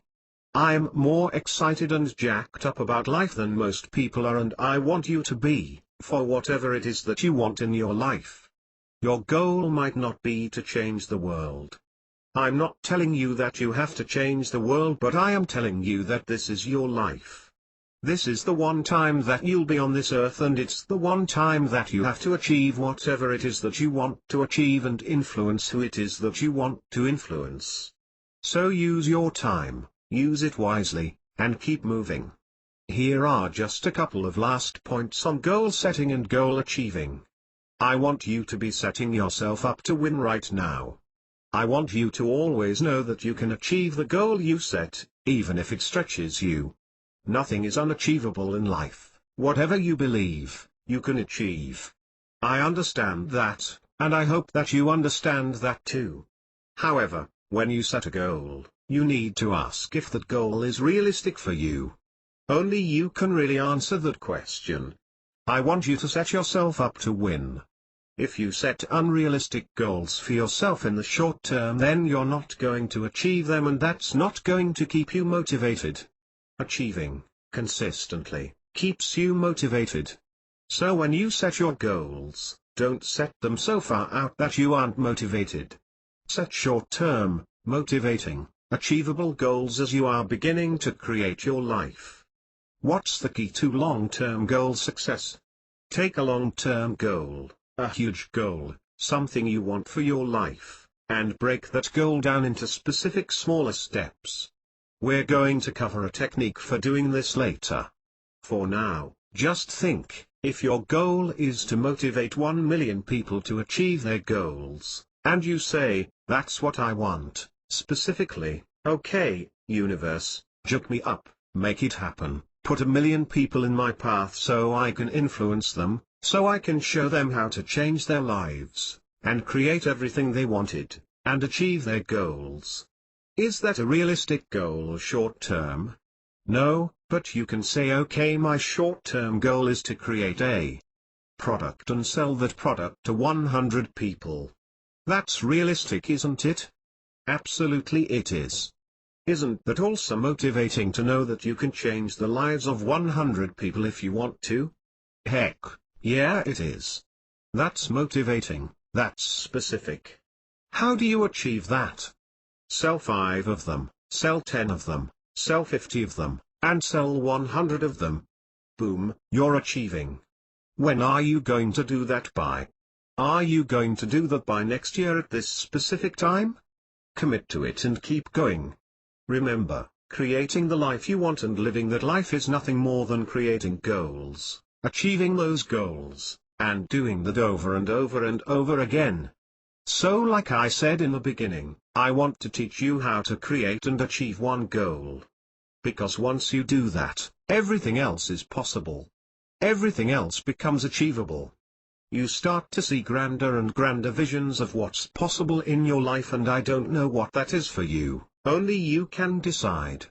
It's your life and I want you to live it to its fullest. I want you to make the choice of what you want in your life, what goals you want to achieve. And then I want you to put the smack down on those goals. Time management. What's the number one reason why people say they won't achieve their goals? Because they say, I don't have the time. There's a lot of other reasons, like, I don't have the money, I don't have the skills, I don't have the right tools. There are a lot of reasons why people say they can't achieve their goals, but the number one reason is time. People believe they don't have the time. But that's not true. That is a thought, which is a belief.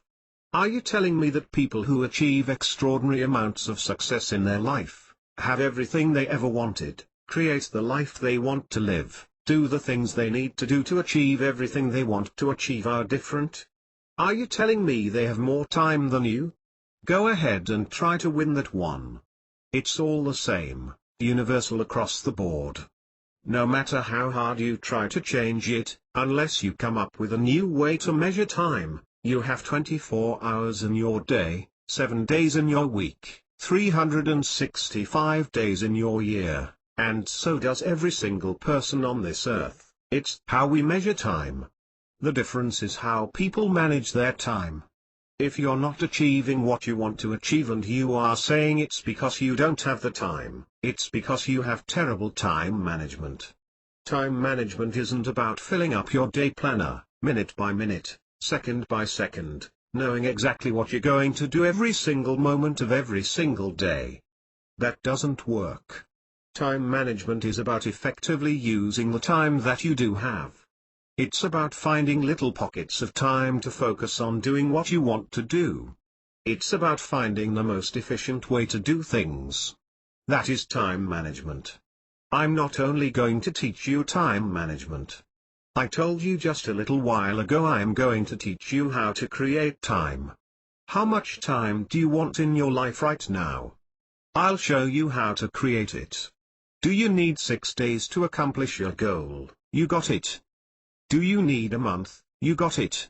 I'm going to show you exactly how to create time in your life, but I can't do it for you. I can only show you how. You have to create your time. I'm not the type of guy who says every single moment of every single day you need to be doing something. However, I do know that seconds add up to minutes, minutes add up to hours, into days, into months, into years, and all that time adds up to your lifetime. That time is ticking by. We all have obligations, I get it. Like I said, I have 5 kids, I'm married, I've got a busy life. I fully understand, you're busy. Don't start saying, you don't know me, you don't know what I've got going on. I've got 4 jobs, I've got 12 kids, and I don't have time to do anything for myself. That's a lie. You're lying to yourself. Yes, you're busy, I don't doubt that, but again, I'm not here to allow you to make excuses anymore. I'm not here to lie to you and tell you that you can achieve anything you want to achieve in a short amount of time. The less available time that you do have because of your obligations, the longer it might take you to achieve your goals, but does that give you an excuse not to work on them? No. If you don't like that, if you don't like that I'm going to push you to accomplish your goals, then I'm sorry, this book in the LifeTrax Success System is not for you. I hope that you're the kind of person who says, this is what I need. This is what I want in my life. I want somebody that says do it, get it done, and holds me accountable. And when I don't do it, they say, why not? I'm not going to tell you to do it and get it done without giving you the framework that goes along with achieving your goals. I'm giving you the framework and the tools. Now I'm saying make the time and get moving. I'm not going to allow you to say, I didn't do it, I guess I'm a failure, I guess I really don't have the time, or the desire, or the ability. That's not true, those are thoughts, and those are your beliefs if you allow them to be. Don't do that to yourself. A realization came for me when I got disgusted about not achieving the things I wanted to achieve. I got scared. I thought, wow, I'm wasting a lot of time in my life. When I started to look at how much time I was wasting, that really bothered me. I wanted to leave behind something of value for the world, and if I wasn't using the time that I had, I wasn't being true to myself. I wasn't being committed, I wasn't living with integrity. I wasn't doing everything I could to make the lives of my family and the world a better place. That scared me and that bothered me. Now, let's look at some examples of how I was missing out on some very valuable time, and maybe how you are too. Are you sleeping too much? I understand, we need to sleep, but don't overdo it. You don't need 10 hours of sleep. If you have the ability to get 10 hours of sleep, well, God bless you. You must be amazing at time management if you can sleep that much and still get everything done. If you're not getting everything done, remember, there are things in your life that can be getting done during the time you are oversleeping. I'm going to show you a staggering number that should wake you up. How old are you?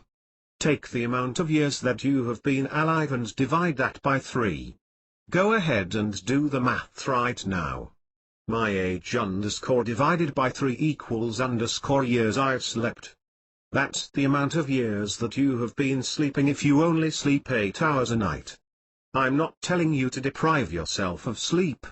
If you do, you won't function right, your emotions won't work right, your brain won't work right, your physical ability to get things done won't be the same as if you rest and you get the right amount of sleep. How much sleep do you need? Only you know that for yourself. So don't feel like I'm saying, don't sleep, don't ever sleep, drink coffee, stay up all night long and get your goals done. I'm not saying that, but I'm saying don't overdo it. Commit to a time you are going to get up every day and stick to it, no matter what. How much television do you watch? According to Nielsen, the company that monitors people's television habits, the average person spends more than 4 hours every single day watching television. That's 28 hours per week. That's 2 full months of your time every single year.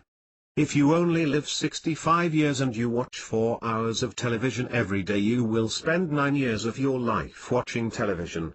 What are you watching anyway? You're watching other people live and create their lives. You watch other people live the life that maybe you want to live, but instead of doing what it takes, you're living your reality through their reality, and the whole time your life is going by. Now I like to watch some TV from time to time. I like to watch movies. When I started to realize how much time we waste sitting in front of the TV on the couch, not doing anything else at that time, I realized that is a lot of time that I'd be wasting. So again, remember, I am not the person who tells you to throw away your television. Yes, some people might realize how much time they are wasting and say, I'm getting rid of my television, I don't want it, I don't need it, goodbye, see you later, and they do. If you decide to do that, go for it, do whatever you need to do. What I'm asking you to do is be more aware of the time that you spend in front of the television, and the amount of time you spend is the amount of time that you're not working on creating and achieving your goals. You can have the TV on and still do something else, that's fine. But if you do that, you're not really focused on doing the things that you want to do. So just be aware that things like watching television can be wasting valuable time. I would bet that once you begin to focus on what matters to you, you'll begin wanting to spend less time doing unproductive things.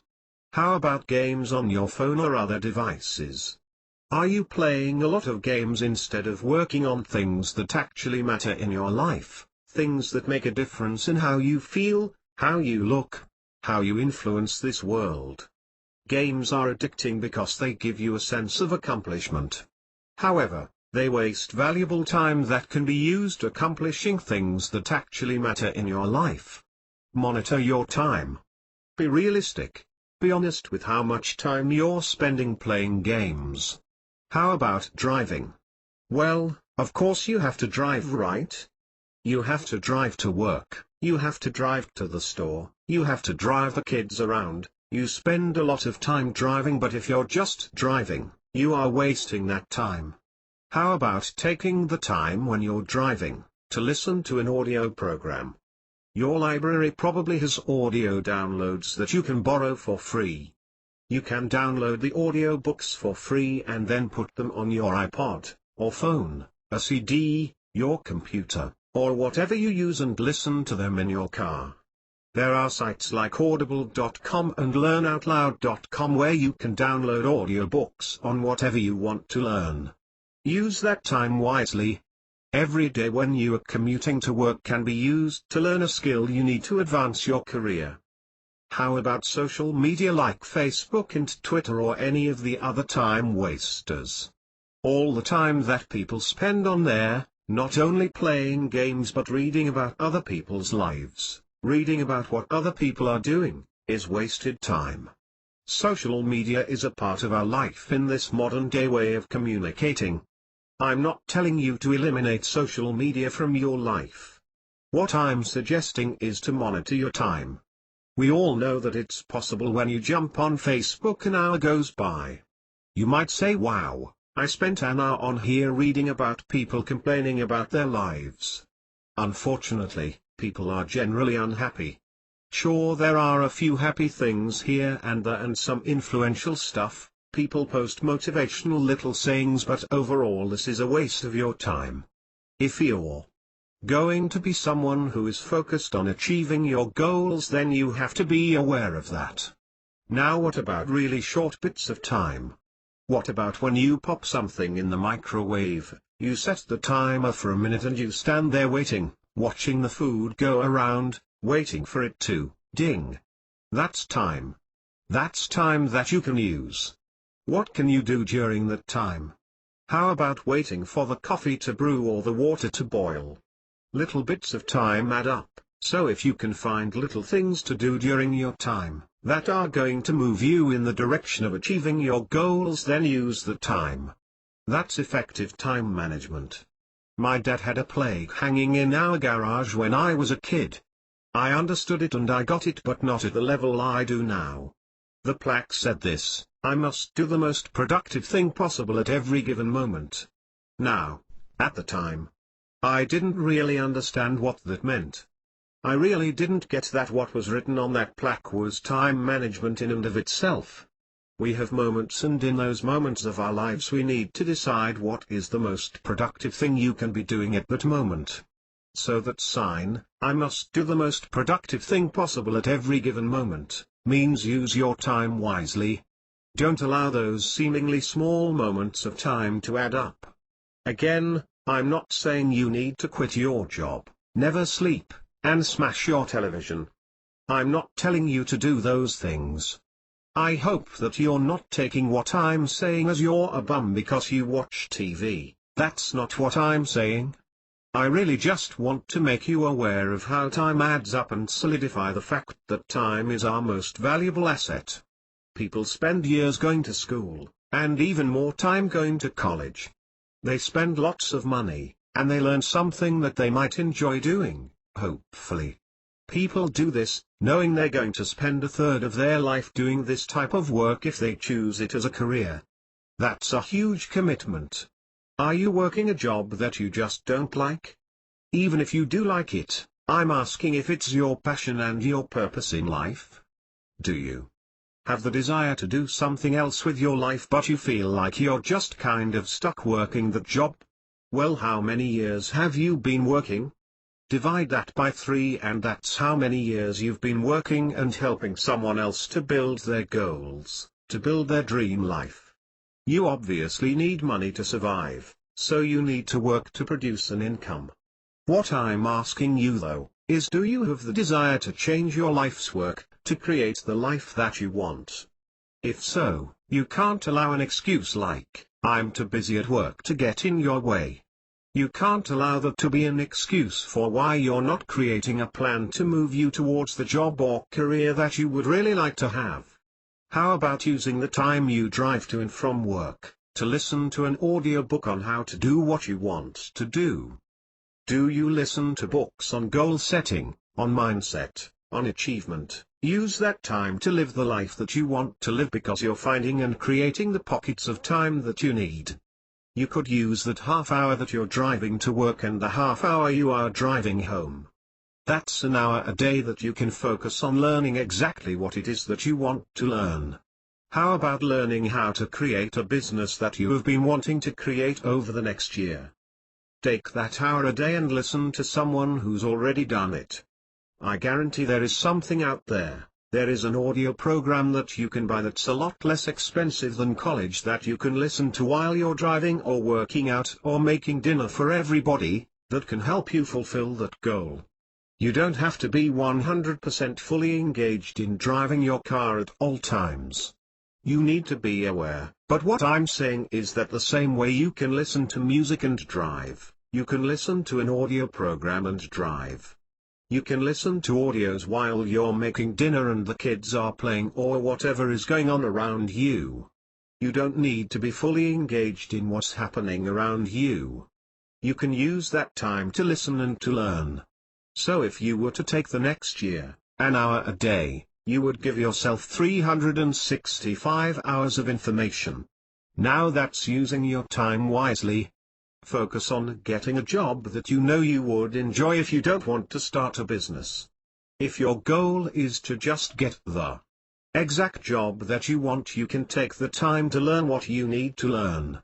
I get it, some employers do require that you have a bachelor's degree. However, some of them, if you have the knowledge, the skills, the willingness to learn, and the desire to make their company better, will take a serious look at you. If you've learned on your own over a period of time by reading and studying about that particular company and you know exactly what the company is all about, then you can still apply. If you know what they produce, exactly how they do what they do, you're familiar with the processes and systems the company uses, you are just as qualified as some other candidates. If you have specific knowledge of the industry, who do you think they are going to take a real serious look at compared to a young college kid who just graduated and has a general education degree, the same as all the other applicants have? If you said to them, I took the last year while I was working full-time and I studied exactly what your company does because I have wanted to work for you for a long time. I know exactly how you produce your results, how you use your systems and exactly how to manufacture your product. I know how your management system works, I can see how the sales and the production lines work, and I know everything there is to know about your business. I'm asking for an opportunity to work for you because I am passionate about what you do. How do you think that they would look at you? Are they going to say, but you don't have a bachelor's degree? They're not necessarily going to say that.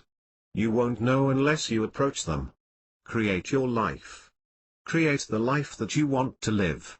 They might tell you, I'm sorry, one of our requirements is to have a bachelor's degree. If that's the case, you have to then make the choice of whether or not to go back to school and get your bachelor's degree. I can't make those choices for you. Only you can.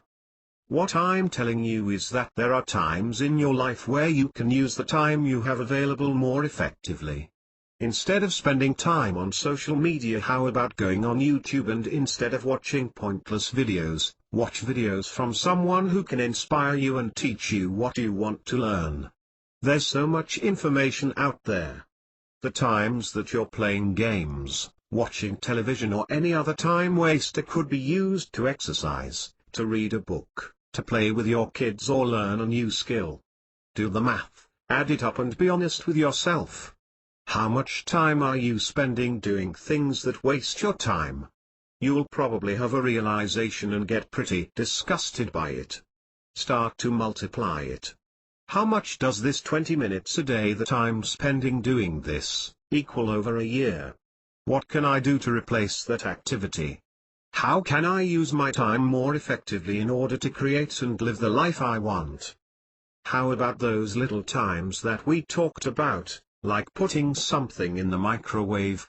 Be aware of that time asset to do those 10 push-ups, 10 lunges, or 10 squats.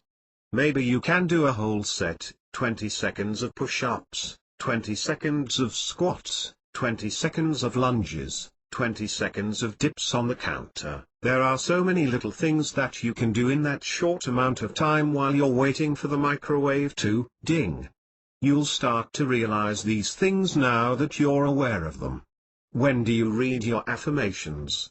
Couldn't you print out a list of your affirmations, tape them on your microwave, or even put them in a nice frame and hang them behind the microwave or on a close wall? Stand there and focus on your affirmations. Whatever your affirmations are, read them, focus on them. Use that time, don't just stand there, do something. But sometimes the opposite is true. Sometimes the most effective use of your time is to do absolutely nothing. Sometimes the most effective use of your time is to sit and breathe or meditate. Get yourself into a positive mindset by focusing on positive thoughts. Sometimes the most effective use of your time is to sleep. In that instance, don't just do something, sit there. Allow your body to relax. Use the time you have to effectively create your life. If you're exhausted, Don't keep doing things. You're not going to do them with the same ability as you would have if you are well rested. So get an extra hour of sleep, take a nap, or just get a few hours of sleep and let your brain recover. So either, don't just stand there, do something, or don't just do something, sit there. Sit there and enjoy the peace and quiet. That might clear your brain. Don't just do something, get some rest. Don't just do something, meditate and breathe and be in the moment. How you use your time is completely up to you. Here are some more ideas for you. If your goal is to lose 20 pounds, please don't drive around the parking lot wasting those minutes looking for the closest parking spot. Don't do that. Get the spot way in the back of the parking lot and use those few minutes to walk briskly inside. Then, when you are shopping, walk around. Don't drive one of those little carts around because you are obese. When you are finished checking out, walk briskly all the way to the back of the parking lot, curling the bags like hand weights the whole way, and put the things in your car. That's effectively using your time. Now listen, I understand, if you're handicapped, if you have a physical disability and you need to find a close parking spot because you're limited in your mobility, you're not the person I'm talking to. I'm talking to the excuse makers who are overweight because they are eating too much and they are not moving enough. These are ways that you can incorporate exercise and calorie burning into your life within your daily activities. Instead of spending those couple minutes driving around waiting for someone to pull out of a parking spot so that you can get it, find a spot and walk a bit. How about getting off the bus? If you take the bus to work, get off a block earlier and walk. 1 minute more, 1 minute less, in the grand scheme of your daily life isn't going to make much difference. But 1 minute more and 1 minute less over the course of a year, adding all of those additional steps into your routine, makes a huge difference. People just don't use the time effectively. Now, how do you actually find the time? Because you might still be saying to yourself, hey, this sounds great, but you don't know what else I'm dealing with. When I get out of the car, I've got 4 kids that I've got to get into the store. I'm not going to be able to drag them all the way through the parking lot because I want to get a burn on. It's not going to happen in my life. Tell me something I can use in my life. I can't. I can't tell you how to effectively use your time. I can tell you how to manage your time. You have to make the best use of your moments, and everyone is going to do that differently. What is time management? It's simply a choice of how to use the moments of your life for what matters most. Time, in the physical sense, doesn't actually exist. We simply use a clock and a calendar as a way of meeting up at specific moments of our life. We don't actually have time, we have moments in our life, and we corresponded those moments with other people in a system we refer to as time management. I certainly understand that you have obligations and needs that eat into your time. You need to sleep and work, and you probably have other things in your life that require your time. What you do have though is your time. Everyone does. At any moment of your life, you are either using your time for what you want or you are using your time for someone else. So if everyone has the same amount of time in life, then what happens? If you're giving your time to someone, and if they're taking your time, they're using your time. If you're using your time to fill their time, they are effectively using your time. Do you want other people to use your time? The same works the opposite way. If someone is using their time for you, then you are effectively using someone else's time to your advantage. There is always a give and take of time at every moment of our life. Now, time management is not easy. There is a big difference between easy and simple. What I'm teaching you how to do is look at your life in a simpler way. In order to use your time, you have to learn how to say no to other things and other people who are using your time. When you say no to other people and other things, who are you saying yes to? You're saying yes to yourself. Most people have a really hard time saying yes to themselves for what matters. but they say yes to themselves at the wrong times by doing the wrong things. So when it comes time for someone else to want your time, you say, "I never have any of my own time." That's because you may be using your time ineffectively. So when you want time for yourself, you don't have it because you wasted it. Then somebody else comes to you and they say, "Can I have some time please?" And you think, "My life is filled with pleasing other people, I never have time for myself, I have to use all my time for them." That's not true. If you're using your time effectively, you can balance your time, but if you're wasting your time, you're going to feel spread out. You're going to feel like you have no time for yourself. It's not selfish to take your time for yourself if you're using it to better your life. If you're using it to better your life and you're making the lives of those around you better in the process, that's not selfish.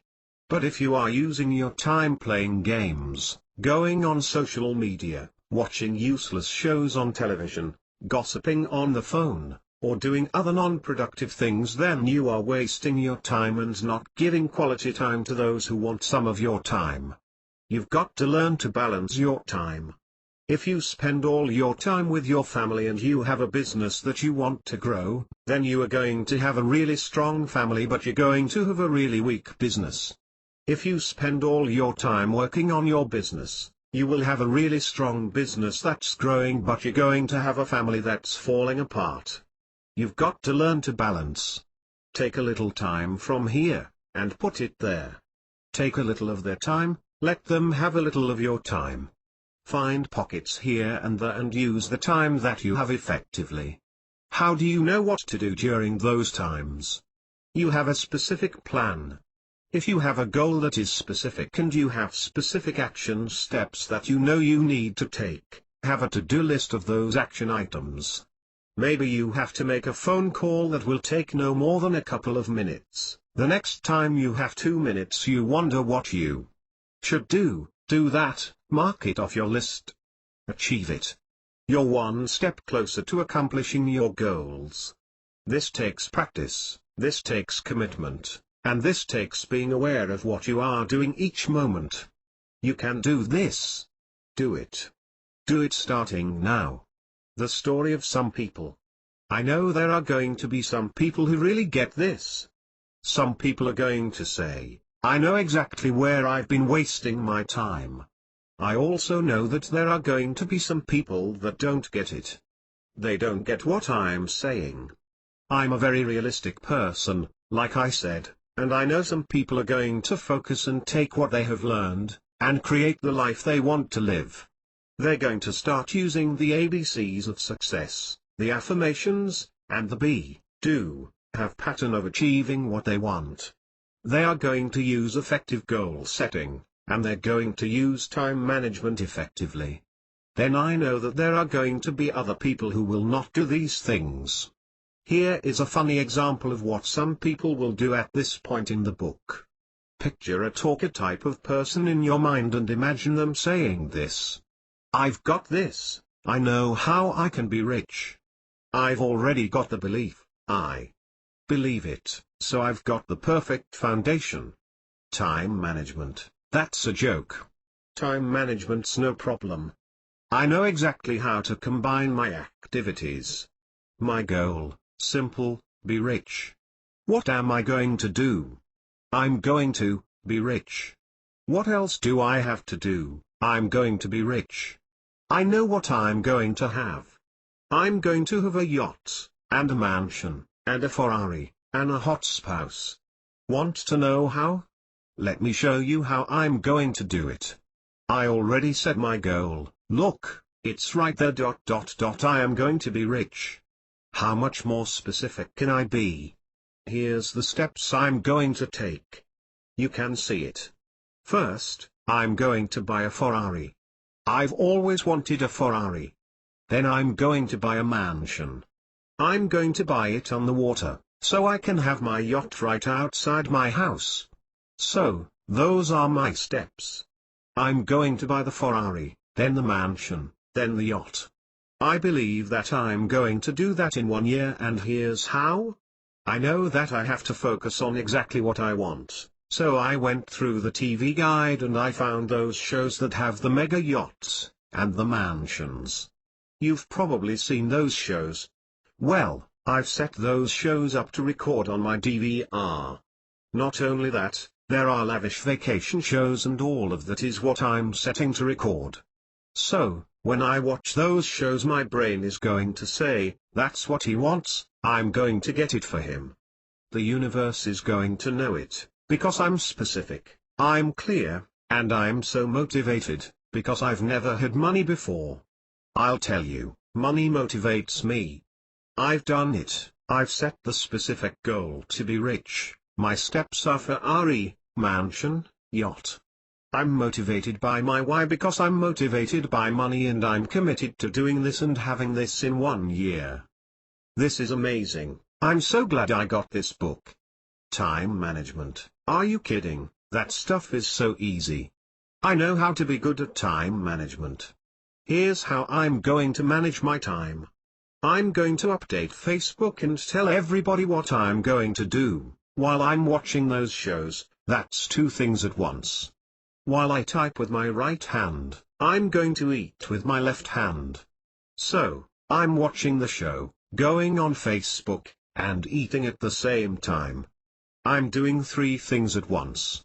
I'm so good at this time management thing that I don't think I even need the rest of this book. I don't think Tom even knows what he's talking about. He only talks about doing a couple things at once. I'm doing 3. But here's the real kicker. Yesterday I was adding up how much time I was spending at work and I said, wow, I'm spending 8 hours at work every day. I did the math, I added it up, 8 hours every day, that's 2080 hours this year that I'm wasting at a job I hate. So I quit my job, I did it, I quit my job yesterday and I'm going to use those 8 hours effectively. I'm going to focus on watching those shows and I'm going to believe that everything's possible. Man, this law of attraction thing is awesome. I'm only going to focus on watching shows that show exactly what I want. I bet it won't even take me a year. I bet if I really focus and play the lottery and don't let anyone distract me from watching all my shows, I bet it won't even take me a year to get it. After I have all those things, I'm going to go out and find the hottest person that you have ever seen. They will be so attracted to me. I'm going to use that law of attraction to attract people to me and I'm going to marry the one I want. I'll probably have to choose between several since everyone will want me. Once we've married, we're going to have 2 kids. I think we're going to have a boy and a girl, maybe twins. I don't know cause I haven't figured that out exactly yet. Once we have those 2 kids, I've already decided that on Christmas morning I'm going to surprise them with a cute little puppy that we'll put under the tree. They're going to be so excited. You know what the dog's name is going to be? We're going to name the dog Action so the kids will learn that you have to take action for a walk in order to get what you want in life. Don't I have such a good plan for my life? I'm going to stop reading and give this book to someone who actually needs it right now.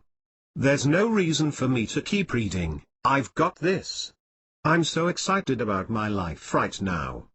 I know, that example is pretty outrageous, but, I'm hoping that you see, that's how some people are. Some people are excited. They have all the enthusiasm, they have all the energy, but, they aren't doing what they need to do. All they ever do is talk about improving their life. They really believe that they can have everything they want in their life. But, they are not taking the actions necessary, consistently over time, to have what they want. Do you see how the ABCs of success are really everything you need to have what you want in your life? Don't be that person. Please. Don't just sit around believing that somehow a huge check will show up in your mailbox. Don't quit your job because it's going to allow you to have more time. Don't believe that all you have to do is use the law of attraction and you'll get what you want. That's nothing more than a marketing ploy to get you to buy a program. Do Use the time you have efficiently and work toward your goal by taking the steps necessary over a period of time. Now, here's the last thing I want you to understand about time management. My goal and my purpose for creating a time management section within the ABCs of success is for you to understand that your time is extraordinarily valuable. Time comes with opportunity, and opportunity will pass you by if you don't value your time. The opportunities of our lives don't stick around forever. Opportunity looks for people who are opportunistic. They say, "There's an opportunity. I'm taking it." Now, certainly there are people who are opportunistic and they take advantage of people. That is not the opportunistic that I'm talking about. I'm saying that if you have the opportunity to do something, in the moment, right now, because that's the time that it's happening in your life, well then be aware of it and do it. If you have kids, those kids are only young ones. The opportunity to enjoy them, spend time with them, teach them your values and beliefs, play with them, show them how much you love them, that opportunity is happening right now. If you are young and your time is not limited by the family obligations that some other people have, use that to your advantage. So if that's you and you are ambitious enough to say, "I want to create the life I want to live," and you have the courage, the energy and the enthusiasm to do so, well then do it now, because your life may change. One thing definitely will change: you will get older, time will pass you by. And once that time passes by, you do not get it back. We get one opportunity at each moment of our lives. When you let those moments pass you by, you let opportunity pass you by. All we have in our lives are a whole lot of moments, one after the other. Eventually our moments disappear and our opportunities disappear with them, and when they disappear forever. They may come back again. You might have a second opportunity, but you will never have that first opportunity again. Once again, that realization scared me on a massive level. I literally got scared that I would run out of time. I feared that I would run out of time and I wouldn't leave this information behind for people, and that scared me. So, it's your life. What do you want in your life? Is it a feeling? Is it a feeling of being loved? Is it giving love? Is it giving opportunity to others? Is it extraordinary wealth? Is it a cleaner environment? Is it new ideas and inventions? I don't know. That's for you to figure out. It's your life. You have one chance, one opportunity to live it. Now use the time you have and leave behind what you choose to leave behind. I also understand that you might not know what you want to leave behind. You might say, "I want to leave something behind but I just don't know what." Don't worry. You are using your time wisely right now by reading this book, because I am going to help you figure that out.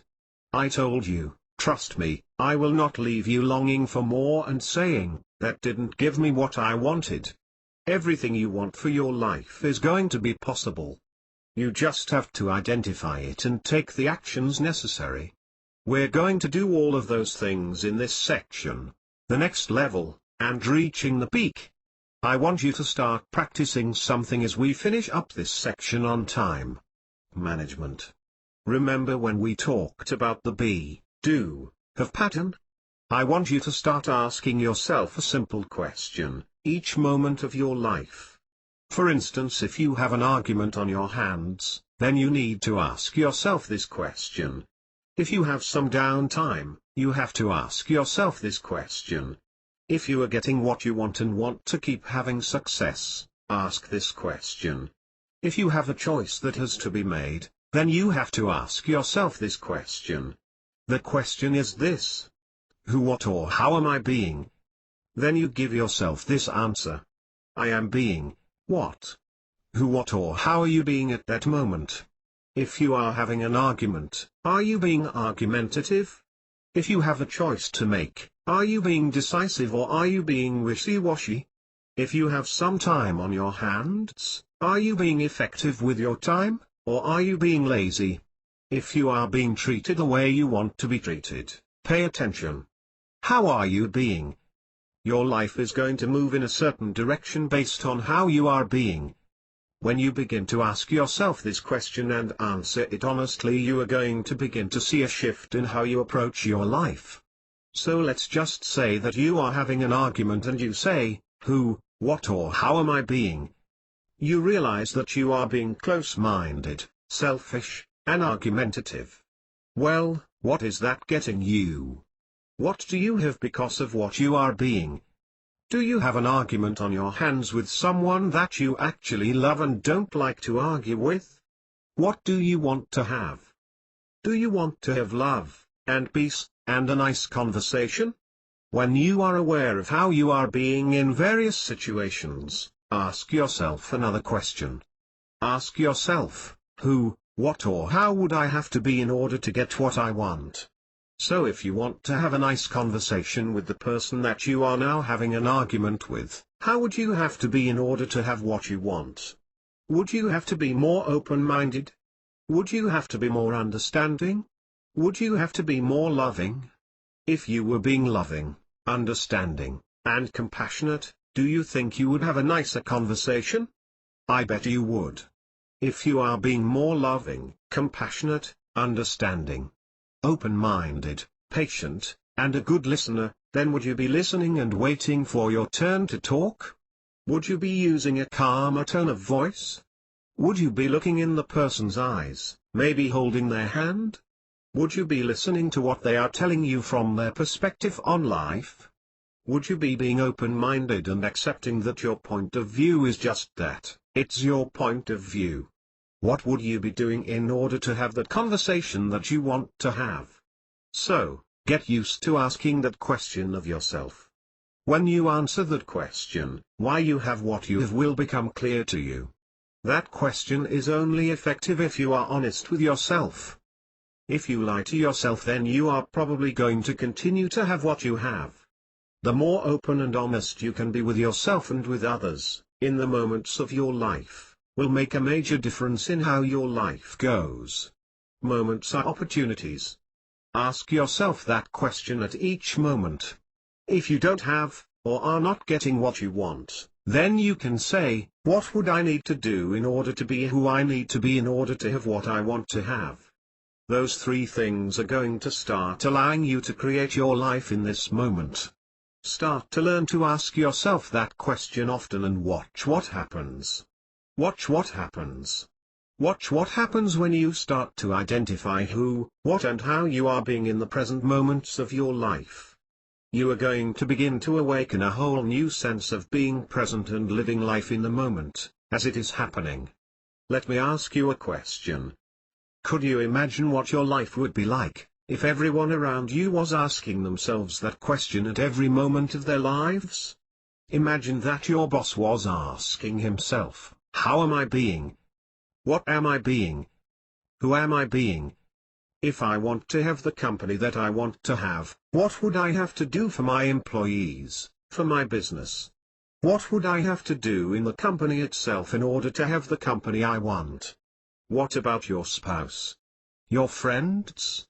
Your kids? What if at every moment they were asking themselves, who, what, and how am I being right now that is creating the life that I have?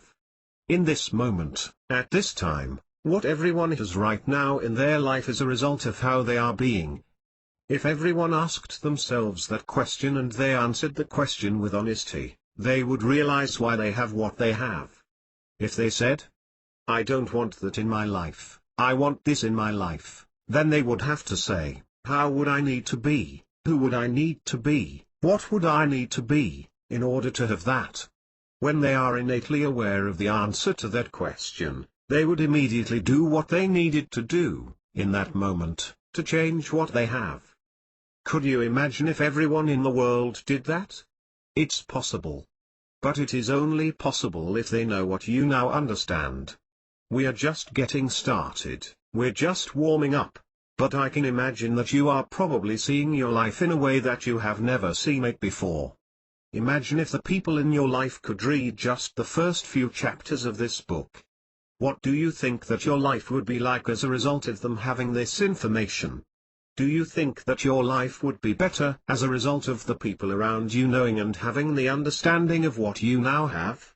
If they knew how time management really works, about how they can put the smack down on their goals, and about what kind of mindset they can have, do you think you would benefit from that knowledge they would have? Imagine they knew to ask themselves how they are being and what they need to do so that they can have what they want. How would your life be if they now understood this information? Here is what is really important. Do you think that you could effectively explain to them and get them to understand exactly what you now understand because I explained it to you in a step-by-step system? Do you think that you would have the ability to do that? If you do, then by all means go ahead and spend an hour explaining to them exactly what you just learned. If you don't believe that you would have the ability to effectively explain this to them, then I want you to share this book with them. I don't want you to explain to them the next time you are having an argument, that they are being defensive, being argumentative and being closed-minded. I don't want you to tell them what they are doing wrong and that's why they are having an argument. That's not going to go well, it's just not. So if you want the people in your life to have this information, so your life improves, then share it with them. But here's how I want you to share it with them. I want you to tell them to get this book. I know that it is very possible for you to share this book with them by just handing it to the person. I can't physically stop you from doing that, but here is what I'm going to tell you. If you do that, you are cheating the other person. You are cheating the other person of taking action because the people that you are sharing this with have to make the choice that they want the change in their life after seeing the change in your life. They have to bring to the table what they want to see changed. I need to do the same thing for them as I did for you. Like I said, we're just warming up. You might be saying to yourself, of course he wants them to buy his book. He wants to make money. You are absolutely right, I do want them to buy this book. But I don't want them to buy it for me. I want them to buy it for themselves because when people invest in themselves, they grow. If someone wants change in their life and I was to say to that person, you can have every single thing that you have ever wanted in your life. I'm going to show you exactly how to figure out what you want, how to get the motivation you need and how to influence the people around you so that you can put things in place. I'm going to teach you how to never stop moving forward, how to achieve what you envision for yourself, how to look at where you are now and chart a course to get where you want to be in your life. I'm going to show you exactly how to do that and all you have to do is read this book. Don't you think they would be more likely to take the necessary actions if they invest a few dollars in their own education? Now, you did that, you took action. You invested in yourself. My goal, my job, is to show people how to overcome obstacles in their life. How to blast through those blocks like they don't even exist because people have blocks, people have a lot of them. We are going to cover more of that in the next level.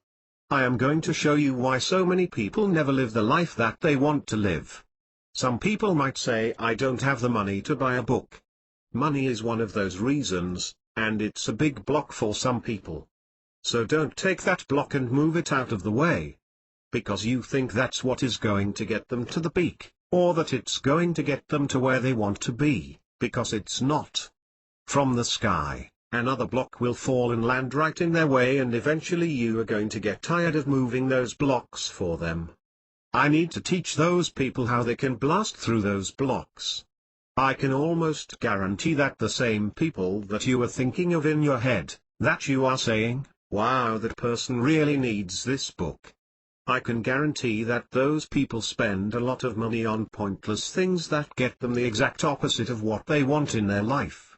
So how about doing them a favor and introducing them to this information by telling them about this book, or sending them to yourjourneyofbeing.com.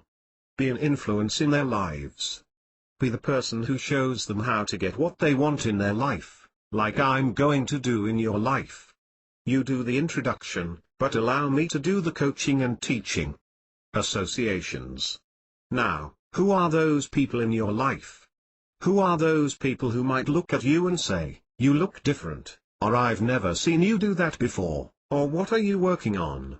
Well, those people are your associations. Those people are who you associate with at this time in your life. They are the people, places, and the things that you associate with, and your associations are really important to recognize. You have to begin to recognize who, what, and where you are associating to know what is affecting your ability to achieve your goals. We are going to start with the biggest associations that you have, which are the associations you have with other people. Think back to when you were a kid. I hope that you had parents who did this, and if you are a parent, I hope you are doing this too. Your parents wanted to know who you were hanging out with. Your parents wanted to know who your friends were. Basically, what they wanted to know is who your associations were. They wanted to know who you were associating with in your life, because those associations are going to affect your life. Those associations are going to have an influence on the type of person you become. Now your parents, hopefully, wanted you to associate with other kids who they saw as good associations, good influences on you, because those associations helped shape your character. If your parents noticed you were hanging out with kids that maybe didn't have the same values your parents were trying to instill in you, then your parents probably didn't want you to hang out with those people anymore. They didn't want you to associate with those kids. As a parent, I'm looking at who my kids are associating with, because who my kids associate with is going to shape and influence them in who they become. Children are different than adults. Children are limited in their exposure. They can't make decisions and choices for themselves as easily as we can as adults. As adults we can pretty much choose whoever we want to hang out with. If you are associating with people in your life and those people don't have the type of life you want for yourself, well then you have to be aware of how those associations are affecting your life. Become aware of whether or not these people are living their lives in the way that you want to live your life, and are they moving in the direction that you want your life to go? If you want your life to move in a certain direction, are these people going to help you to get what you want just by the nature of who they are being? Answer that question honestly. Ask yourself if these people have any idea what they want in their life. More importantly, are they doing anything to get it?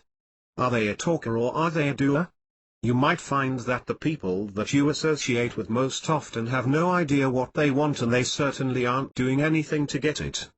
Don't blame them though, it's not their fault. They've never had the chance to learn what you're learning now.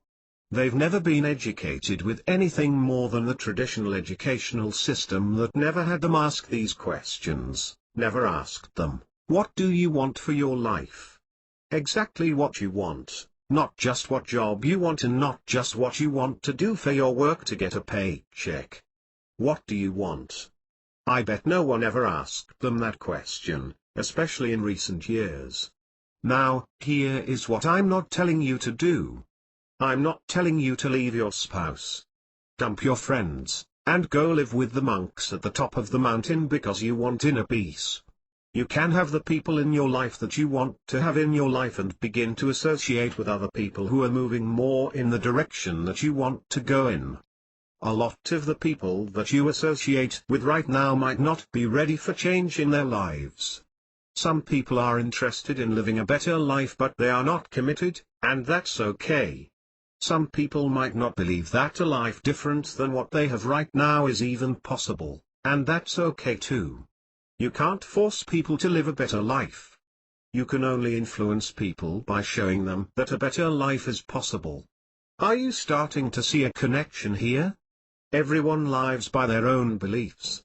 If someone's foundation of belief is that their success in life is what they do for work, or that their life is defined by where they live, the car that they have right now, and what they do on a daily basis. If they believe that is what they deserve to have in their life, then that's their foundational belief system. That is what they build upon. It's just like neighborhoods. Houses are built on similar foundations in similar areas. Houses are associated with other similar houses.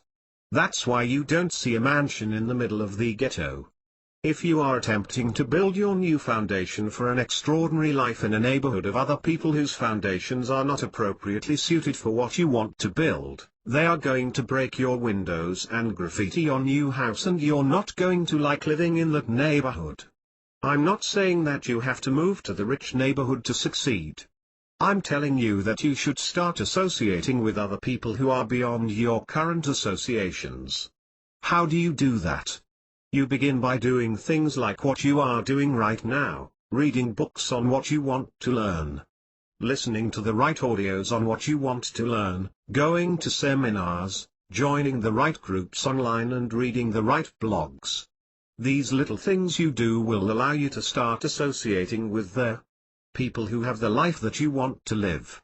You want to know what they did in order to have what you want, and this will start putting you around people who are moving in the direction you want to go. So look at what you want and ask yourself, who is moving in that direction? If the people in your life aren't moving in that direction, you need to find people who are. Surround yourself with the people who have what you want, or are at least moving in the direction of achieving their goals. Make sure those goals are in line with what you want. What do you do if you are literally surrounded with people who are negative, unsupportive, or are not ambitious? Well, the first thing you need to do is really decide if the people that are in your life right now are the type of people that you want to keep in your life. Do you really want them in your life anyway, or do you need to start stepping away? Do you need to start disassociating with any of the people in your life? Don't diss them. Don't blow them off and be disrespectful, but disassociate yourself from the people that you know are not good in your life. You need to learn to be honest with yourself. Are they the type of people that are going to hang on to your leg while you're climbing toward the peak? Are they energy zombies limping through life with that bent-over limp saying, "I've got no energy, I must ruin the lives of others to feel powerful"? If they grab onto your leg and bite, you're going to turn into a zombie too. Kick them off, and get rid of them. You don't want to be attacked by those energy zombies in your life. Those people are horrible. However, if they're not a complete energy zombie, then what do? You need to be open and honest with the people in your life. Have a conversation with them about what you want. You can say to them, "Listen, I'm reading a book right now that has just opened my mind to a whole new realm of possibilities. I'm starting to identify exactly what I want for my life. I'm achieving goals that I never achieved before. I know the goals that I want to achieve. I have more ambition, I have more clarity, I have more focus, I've learned time management skills, and my belief system is through the roof right now. I have a vision for my future that I've never had before in my life." Imagine having that conversation with the person when your conversation usually consists of, "Where do you feel like going for lunch? What are you doing later? Or work was horrible today." It's a little bit different, right? It is a little bit different of a conversation, and that person is going to react in one of two ways. Some people are going to say, "I want some of that, give me some, where do I get it?" And they're going to want what you're on. You'll begin to see the people in your life differently when you finish this book, mainly because the people in your life will begin to see you differently. When you're high on life, some people will be really happy for you. That's the one way people might react. The other way people might react is to say, "You're an idiot. What the heck are you on? That's so stupid. You have never done things like that before. You've got to be kidding me right now, right?" Here is what I want to warn you about. Those people could be the people that are closest to you. Those people might have your last name. Those people who are closest to you that are supposed to love you and support you and want you to live the best life possible, they might be your biggest negative associations. Those people suck the positive spirit out of you if you spend too much time around them. You've got to get rid of them. You've got to stop hanging around them. I understand, you can't just disown those people, and I'm not telling you to write them out of the will. What I'm telling you is that you have to be honest with them and say, "I get it, I understand, you're not ready to take this new journey with me. I just wanted to let you know that I'm working on some goals right now and I didn't want you to think I was blowing you off. Don't waste your energy on those energy zombies.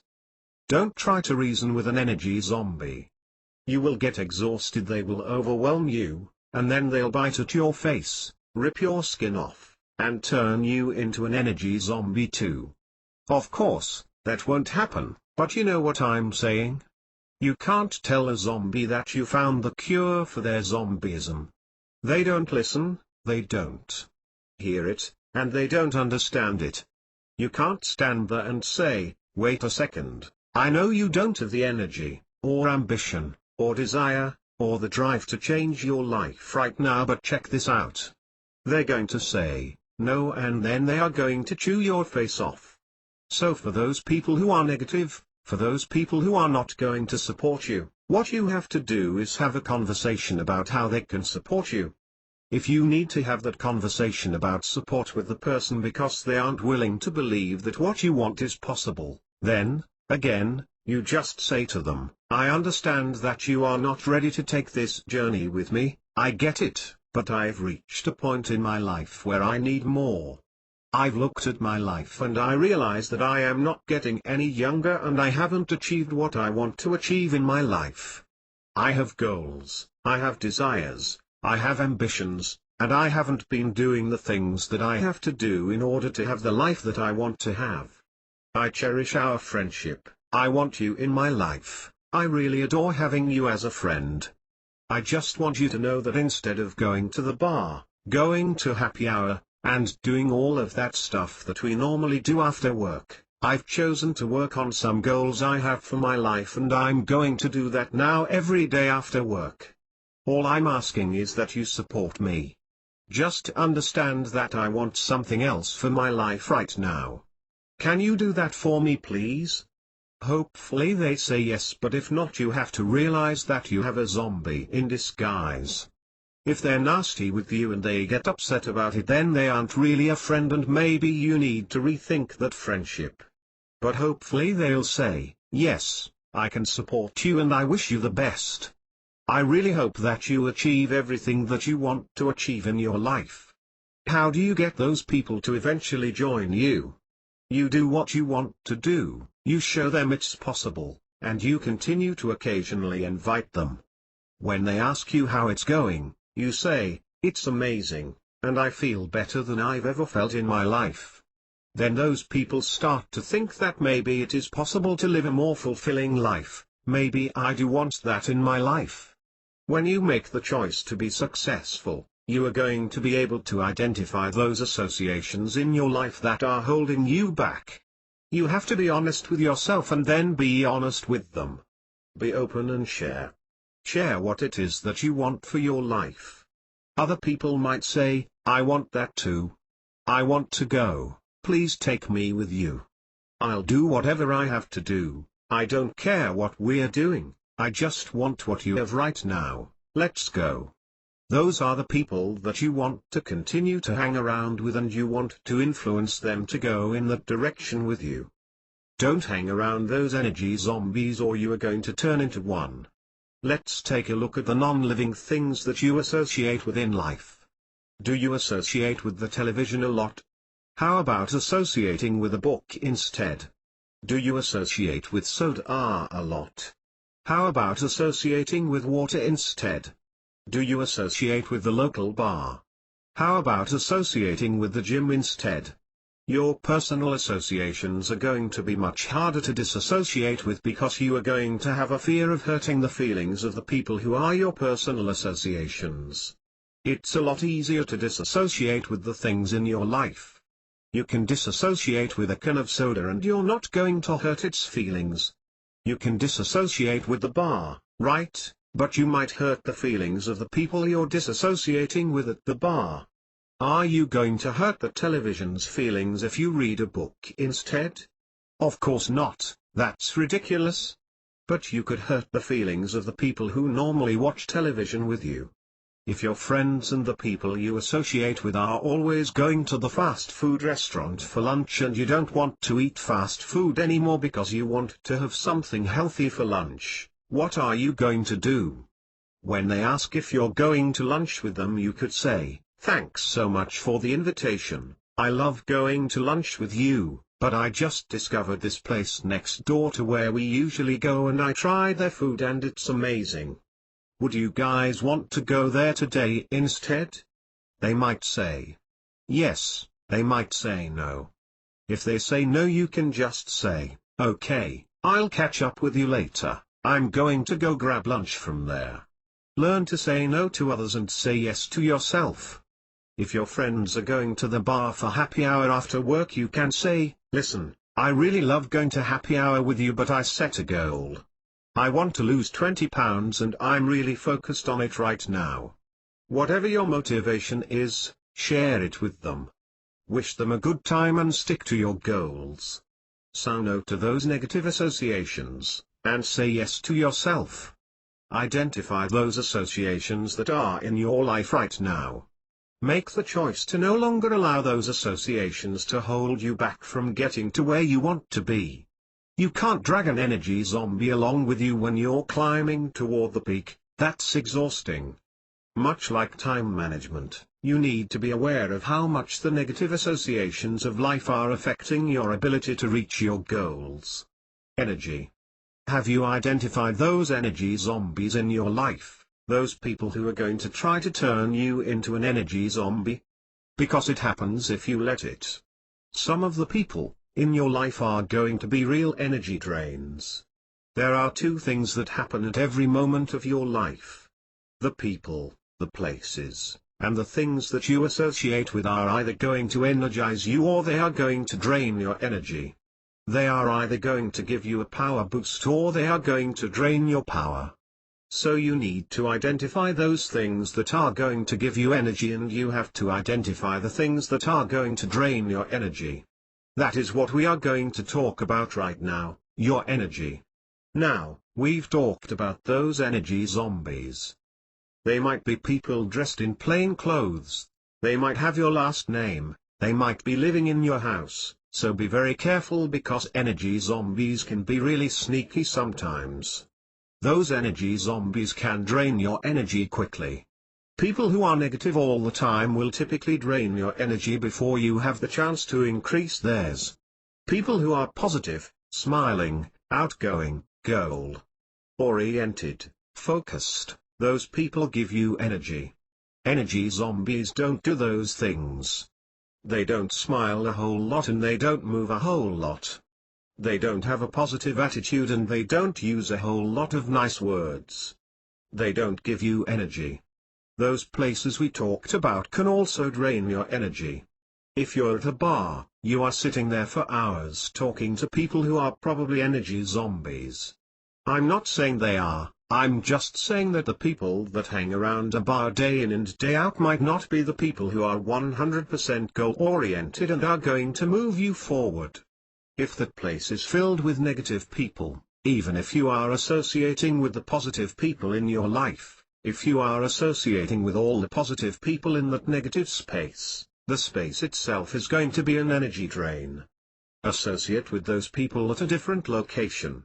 Influence them to go to the gym instead. Say, "Listen, I love hanging out with you, but I have to tell you that those people at the bar are draining my energy.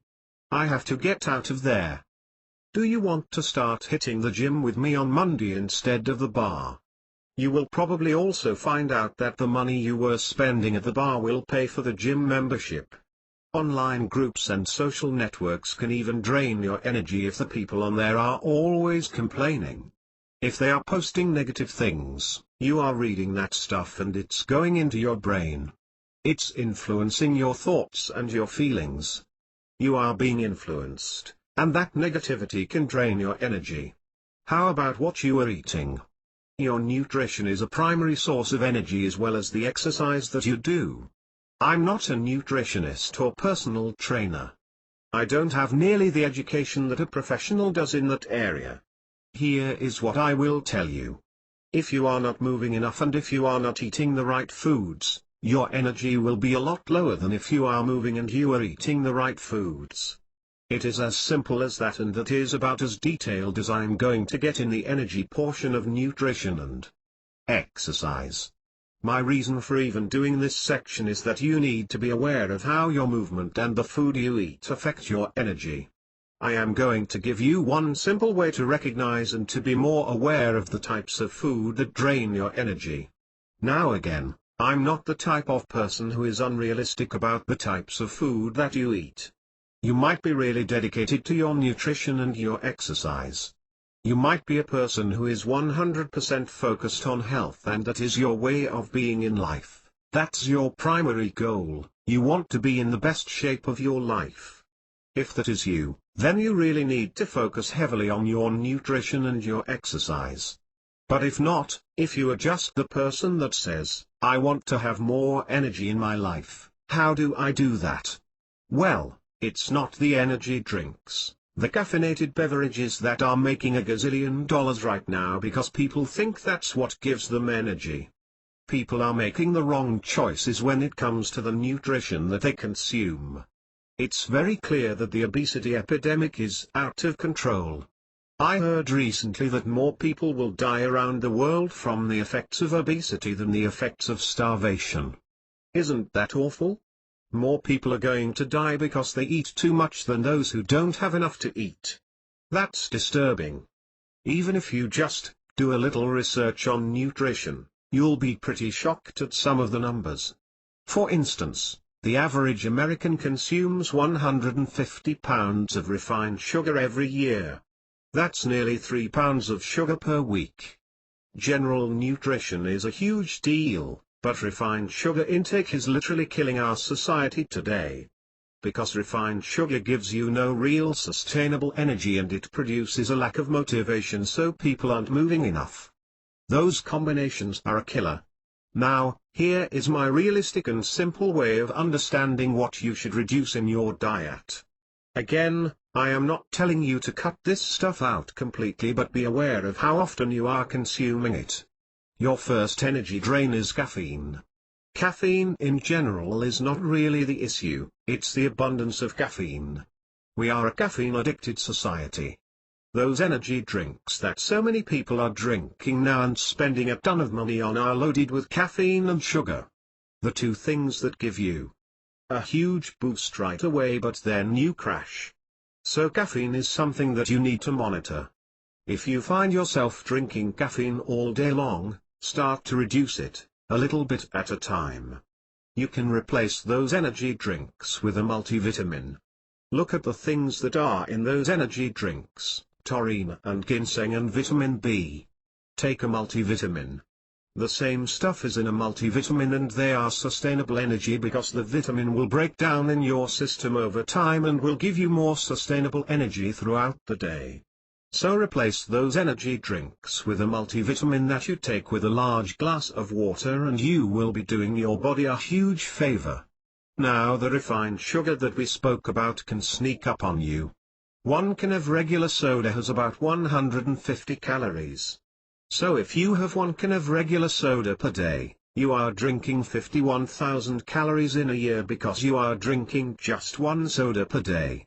There are 39 grams of sugar in 1 can of soda.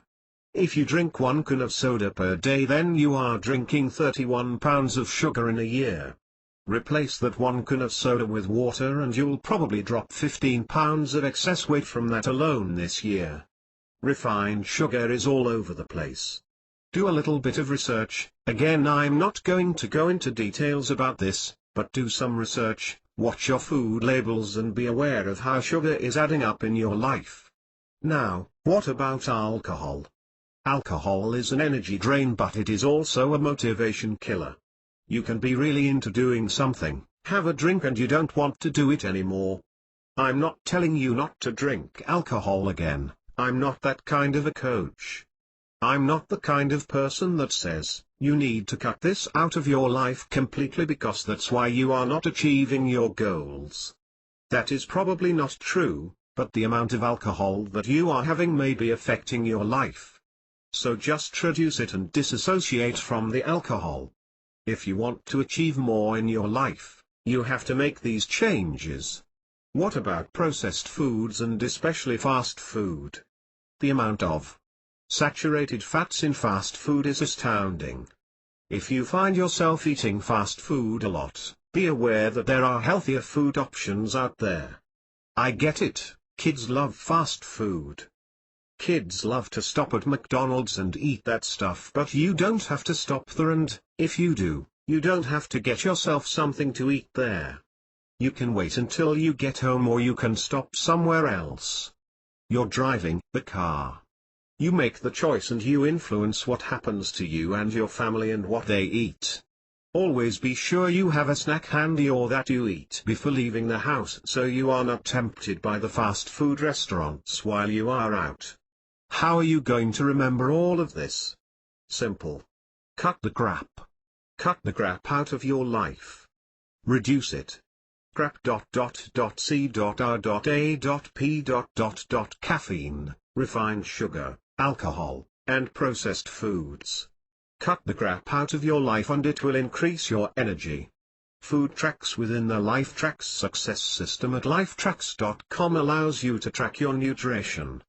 You can be more aware of what you are eating and drinking, and it will have a drastic effect on the energy that you have.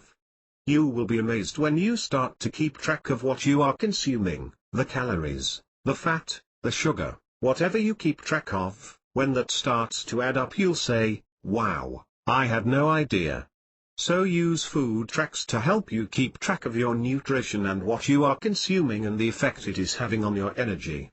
Of course, if your nutrition is better and you're losing weight and you start to feel healthier, that is going to have a drastic effect on your self-confidence. When you have more self-confidence, you have more of a desire to do things in your life. There are many benefits to increasing and improving your nutrition. If you need to have a lot of help in this area, I'm not the right guy. But there are lots of licensed nutritionists, physical therapists, personal trainers and people who are focused on, licensed and committed to helping you in that area of your life. So if you seriously need to look at how you can change your life from a nutrition and exercise standpoint, then hire a coach specifically for that purpose. Hire a personal trainer, or read the right books, listen to the right audios, or watch YouTube videos about exercise and nutrition if you can't afford a coach. There is so much information out there, but just monitor where you are getting the information. Make sure they are credible sources, but most of all seek out the information and take action on what you learn. The one thing I want you to understand above everything else is that the nutrition in food is the energy you use to fuel your body. It is not the thing you use to fill an emotional void because you felt like you didn't get enough love as a kid, so you turned to food as a comfort. That is nothing more than a thought. That thought is something you have allowed yourself to believe. Energy comes from food. You use that food to fuel your body. If you have an emotional void that is due to something else that happened in your life, well then get some help with that, get some help identifying what that is. This book might help you to do that, but don't use food as an excuse because there is an answer and food is not it. Exercise is something that can be done to boost your energy as well. We talked about this a little when we talked about consistency. Those 30 push-ups a day add up to 10,950 push-ups over a year. That's an astounding amount of push-ups. What if you were to just do 30-second bursts of exercise? We live in a society that wants everything now. People want to get rich quick by simply buying a program. People want to lose weight by sitting on the magical but shrinking chair. Your situation doesn't magically change that way. You have to do the work consistently. You have to focus, dedicate yourself, and be committed to your goals.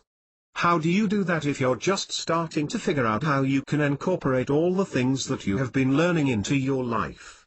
Maybe you're embarrassed to go to the gym. I'm not going to tell you that 30-second bursts is the best way to lose weight and get fit, but it will help. Body Tracks allows you to find some exercises that you can do during those times when you aren't doing anything else.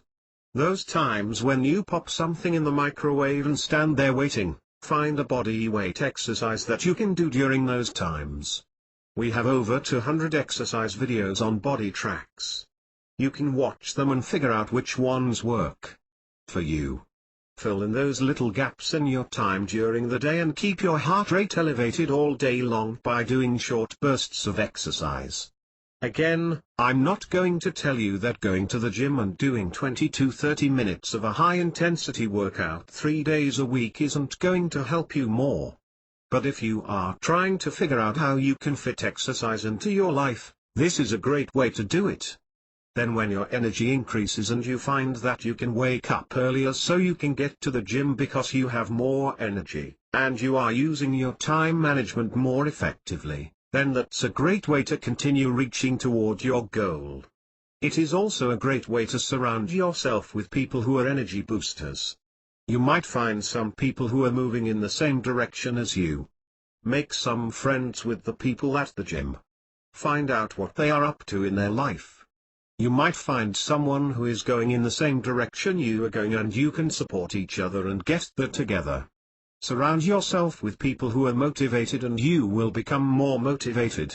So, monitor your nutrition and find time to do some exercise.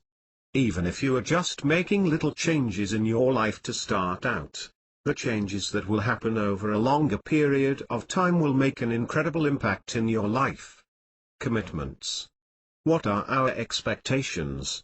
Well, there are two different kinds. There are expectations you have of yourself and then there are the expectations you have of other people. What do you expect from yourself? Do you expect yourself to get up at a certain time every day and achieve a certain amount of goals every day? Do you expect yourself to exercise for a certain amount of time? Do you expect yourself to eat a certain way? Do you expect yourself to speak in a certain way? Do you expect yourself to be happy? Do you expect yourself to be open-minded? Do you expect yourself to share openly? Do you expect to fail or do you expect to win? Do you expect that after you do something over a certain period of time that you will probably give up? Your expectations of yourself are a huge factor in your success. What you expect you typically get. Now, what do you expect from other people? Do you expect people to not like you? Do you expect other people to influence your thoughts? Do you expect other people to like you? Do you expect other people to respect you? Do you expect other people to honor your requests? What do you expect from other people? If you expect people to behave a certain way and they continue to not live up to those expectations, how long are you going to put up with those inconsistencies in your life? How long are you going to put up with broken expectations from someone else in your life? The first place you have to start with your expectations is your expectations of yourself. You need to be able to expect yourself to do what you said you would do when you said you would do it. When you do what you said you would do, when and how you said you would do it, that's integrity. You need to expect yourself to live with integrity. You also need to expect yourself to be committed. Commitment is doing what you said you would do long after the mood you said it in has disappeared. Think of marriage when you think of commitment. What's the definition again? Doing what you said you would do long after the mood you said it in has disappeared. So what happens? People go to the altar and they say I do. When they say I do, they are in a mood. They are in a happy, loving, giving mood. They say, I do, I will honor you, I will commit to you, I will live with you and we will have our hard times but we will be together until death do us part. I do. Then what happens? Time goes by, the mood changes, things get tough. The tough things start to build up, maybe you argue. You run into some of life's challenges and the mood you said it in has long been forgotten. That's why people get divorced, because they don't do what they said they would do long after the mood they said it in has been forgotten. When they said I do, they were in a mood. Once they get into a fight and they continue to have more challenges in life, that mood is gone. So if their commitment was I do until death do us part and they don't honor that commitment, divorce happens. It's a great way to look at commitment. Now, trust me, when you're married or in a relationship or anything you are committed to, you are going to have challenges that change your mood. Nonetheless, no matter what you commit to, if you honor that commitment to yourself, your life gets easier. When you expect more from yourself, and you honor your commitments, life gets easier. Like I have said before, living a life of integrity is simple, but it's not easy. There is a huge difference between simple and easy. Doing what you said you would do long after the mood you said it in is simple if you follow what we're talking about here, but it's not easy. Living with integrity, doing what you said you would do, when and how you said you would do it, is simple, but it's not easy. But when you practice being true to your commitments and acting with integrity more and more in your life, then your life will get easier. Make sure the people around you are holding you to the level of expectations that you want them to hold you to. Don't allow them to let you off the hook. If you said, "I'm going to do this," and you don't honor that commitment, have them call you out on it, and don't make excuses, own it. Say, "You know what, you're right, I did not honor my commitment, I did not live with integrity, and I am committed to living a life of commitment and integrity, and I apologize because I was not living up to my expectations of myself. I am working really hard on living that kind of a life, and you are absolutely right, I did not honor that commitment and I am going to continue to work on it. I can't change what I did, but I can make you the commitment again, and I am going to continue to work on honoring my commitments." That's all you can do. Here is what I want to warn you about. I want to warn you of your expectations in relation to how you think other people should act, behave, and react. Because when you have an expectation of how you think other people should behave, you might be horribly disappointed. You cannot control other people. You can influence other people, but you cannot control other people. You can influence other people forcefully, but they are not going to like it. So don't have unrealistic expectations of other people. You will never be able to control what other people do, say, feel, or anything else over the long term. It can be done over a short term, possibly. A cop could force someone into a car because they are in handcuffs, but in your life you cannot and should not force someone to do something that they may not yet be ready to do. You can only influence people to live in a way that you would like to see them live. You can't force people to do anything and have it be a mutually agreeable act. Here is the best way to live your life when it comes to your expectations of commitment and integrity. From yourself, expect 100% commitment and integrity. Live your own life in that way, and you will influence those around you to live with more commitment and integrity. If they are not living their life in the way you want to be associated with, make the choice of whether or not to continue the relationship. Discuss with them how you would like to see them behave and allow them to either live in that way, or not. Unless you clarify your expectations of them, the people in your life will not know what you expect. Once the expectation is set, it's up to them to meet the expectations or not, and it's up to you to adjust your life accordingly. Put yourself first. Who is the most important person in your life? Is it your children? Is it your spouse? Is it your parents? Or is it your significant other? Who is the most important person in your life? You are. You are the most important person in your life. If you are giving up everything that you want in your life so that other people can have what they want in their life, you are not honoring your commitment to being the most important person in your life. You are the most important person in your life. Other people come in really close behind you, but you are number one. If you are a parent, I know that you would give your life for your children. That's not the kind of, "you're more important than they are" scenario that I'm talking about here. But when it comes to who you are honoring your commitments to, who you are being honest with, who you are living a life of integrity for, who do you need to do that for the most? You need to do it for you. When you focus on you, everything around you will begin to improve. When you focus and improve on how you are being and what you are doing, everything around you will begin to improve. When you focus on getting done what you need to get done, then everything around you will improve. When you focus on how you are speaking, everyone else will begin to speak in a better way. When you say no to other people, you say yes to yourself. Creating your life is your responsibility. You must look at yourself as the root cause of your life. If your ideal life is living in a way that spending time with your children is everything to you, then you have to create your life in a way that allows you to live a life that is 100% dedicated to your children. If you want to dedicate your time to your kids because you know that having a relationship with them is important, but you are sacrificing time with them for other things in your life, you are going to live with regret.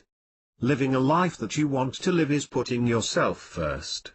Figure out how you can control your time, your energy, and your thoughts, so that you can focus on creating the life that you want to live. You always need to focus on you, because if you're not, then you are living your life in the exact opposite way that you need to live. You are going to focus on the outside instead of on the inside. You're living your life from the outside in when you are supposed to be living your life from the inside out. This may sound selfish to you right now, but read on because I want you to learn how to put yourself first so you can actually give more of yourself to the people in your life. I saved what I told you I was going to do earlier until this section. Remember, I told you that I was going to show you how to create time? How to literally create as much time as you want in your life. How to create 6 days of time this year if you want 6 days, or if you want 30 days, then how to create 30 days. I'm going to show you how to do that. We did the math for things that add up to a significant amount of time in your life during the time management section, but right now we're talking about putting you first, putting your goals first. We are going to talk about putting you ahead of anything else in your life. So that's why this section is perfect for talking about how to create time. In the time management section we talked about how 2 hours of television a day adds up to 30 days of time over a year. So if you need a month to accomplish your goal, are you going to be able to take an entire month, not eat, not sleep, not go to the bathroom, not take any phone calls, not have any interruptions, and have 100% focus on your goal? Are you going to be able to stay awake for 30 days straight? No, of course not. So how do you create those 30 days? You focus. You focus on your goal instead of focusing on the TV. You take 2 hours each day for 1 year and you focus on your goal instead of whatever else you are using the same 2 hours for each day. The time doesn't change, your priority changes. Where were you last year at this exact time? Has your life drastically changed? I bet if you had taken those 2 hours every day and instead of watching TV or doing whatever it is that's taking you 2 hours to do, and you focused on your goal of being whatever you want to be last year, your life would be completely different today. If you begin to focus on doing whatever you want to do, or having whatever you want to have, if you took those 2 hours every single day and focused on your goals this year, you would give yourself 30 days of time this year. Do the math, you'll see. Next year when I check in with you and say, how is your life going? Did you use those 2 hours every day to focus on your goals? Has your life drastically changed this year? I bet you that your answer is yes. Now what if you don't need 30 days of time? What if you only have some small goals that you want to achieve? That's okay too. Listen, you don't have to change the world. I'm not telling you to go out there and influence the entire world. Different people want different things. I want you to do what is important to you. So what if you just need 6 days of time? Well, how about this? What would happen if you were to wake up 1 hour earlier, 3 days a week? Let's just say Monday, Wednesday, and Friday, you woke up 1 hour before you usually do and you took that hour and you focused on accomplishing your goal. If you did 1 hour, 3 days a week for a year, that's 6.5 days of time you create this year. So I've even given you a half a day that you can say, I don't feel like doing it. However, I hope you don't do that because that's doing what? That's not honoring your commitments and that's not living with integrity. When you don't live with commitment and integrity, your life is going to be harder. So figure it out, do the math. It's pretty awesome when you do the math and see that if you just take 1 hour here and 1 hour there and consistently put it towards what you want to achieve, then in 1 year what would that add up to? You will be blown away. Why do I talk about integrity and commitment so much? Because a lot of people struggle with those two things. I can teach you how to create time, but you have to be committed to actually get out of bed and do it. I can show you where to increase your effectiveness, but you have to live with integrity in order for it to make a difference. The only thing that will make change happen in your life is taking action on what you said you would do. So if you plan to get up and work on your goals, do it. If you say you will dedicate a certain time to your goals, do it. It's a practice, like anything else, and once you begin living this way, it will become a positive addiction. Become addicted to creating time and getting things done. We were not made to waste our time on earth. So I hope now you can see that is why I don't allow you to use time as an excuse. I'm pretty sure that if you were to look around at how you were living your daily life, you would say, I can see where I can find some time here. People always ask me, where do you find the time to do everything you do? I've just told you my secret. Committing, having a purpose for your time and living with integrity. That is how you create time. Intuition. What is your intuition? Your intuition, or what you may think of as your instincts, are like a quick vision into your future. It's that gut feeling you get that you know you shouldn't ignore. Intuition allows you to make a decision on what you should or shouldn't do and what you need to do in the moment or not do in the moment. Once you make the decision, based on your intuition, you can make the choice on what you are going to do and then you take action. You need to learn to recognize that intuition and to learn to recognize those moments of should and shouldn't. The more in tune you become to your intuition, based on what you want, the faster you will begin to see positive life changes happen. We all have a lot of moments in our lives when we said, I should have done that, and other moments when you said, I shouldn't have done that. Those are the ways we look back at the choices we made when we had an intuition. When you have an intuition, you are going to be faced with making a decision. Intuitions can be small things. You might have an intuition that says, I should grab my phone before I head to the store, but you dishonor that intuition and leave it on the counter. On your way to the store, you witness an accident, reach for your phone to call 911 but it's not there.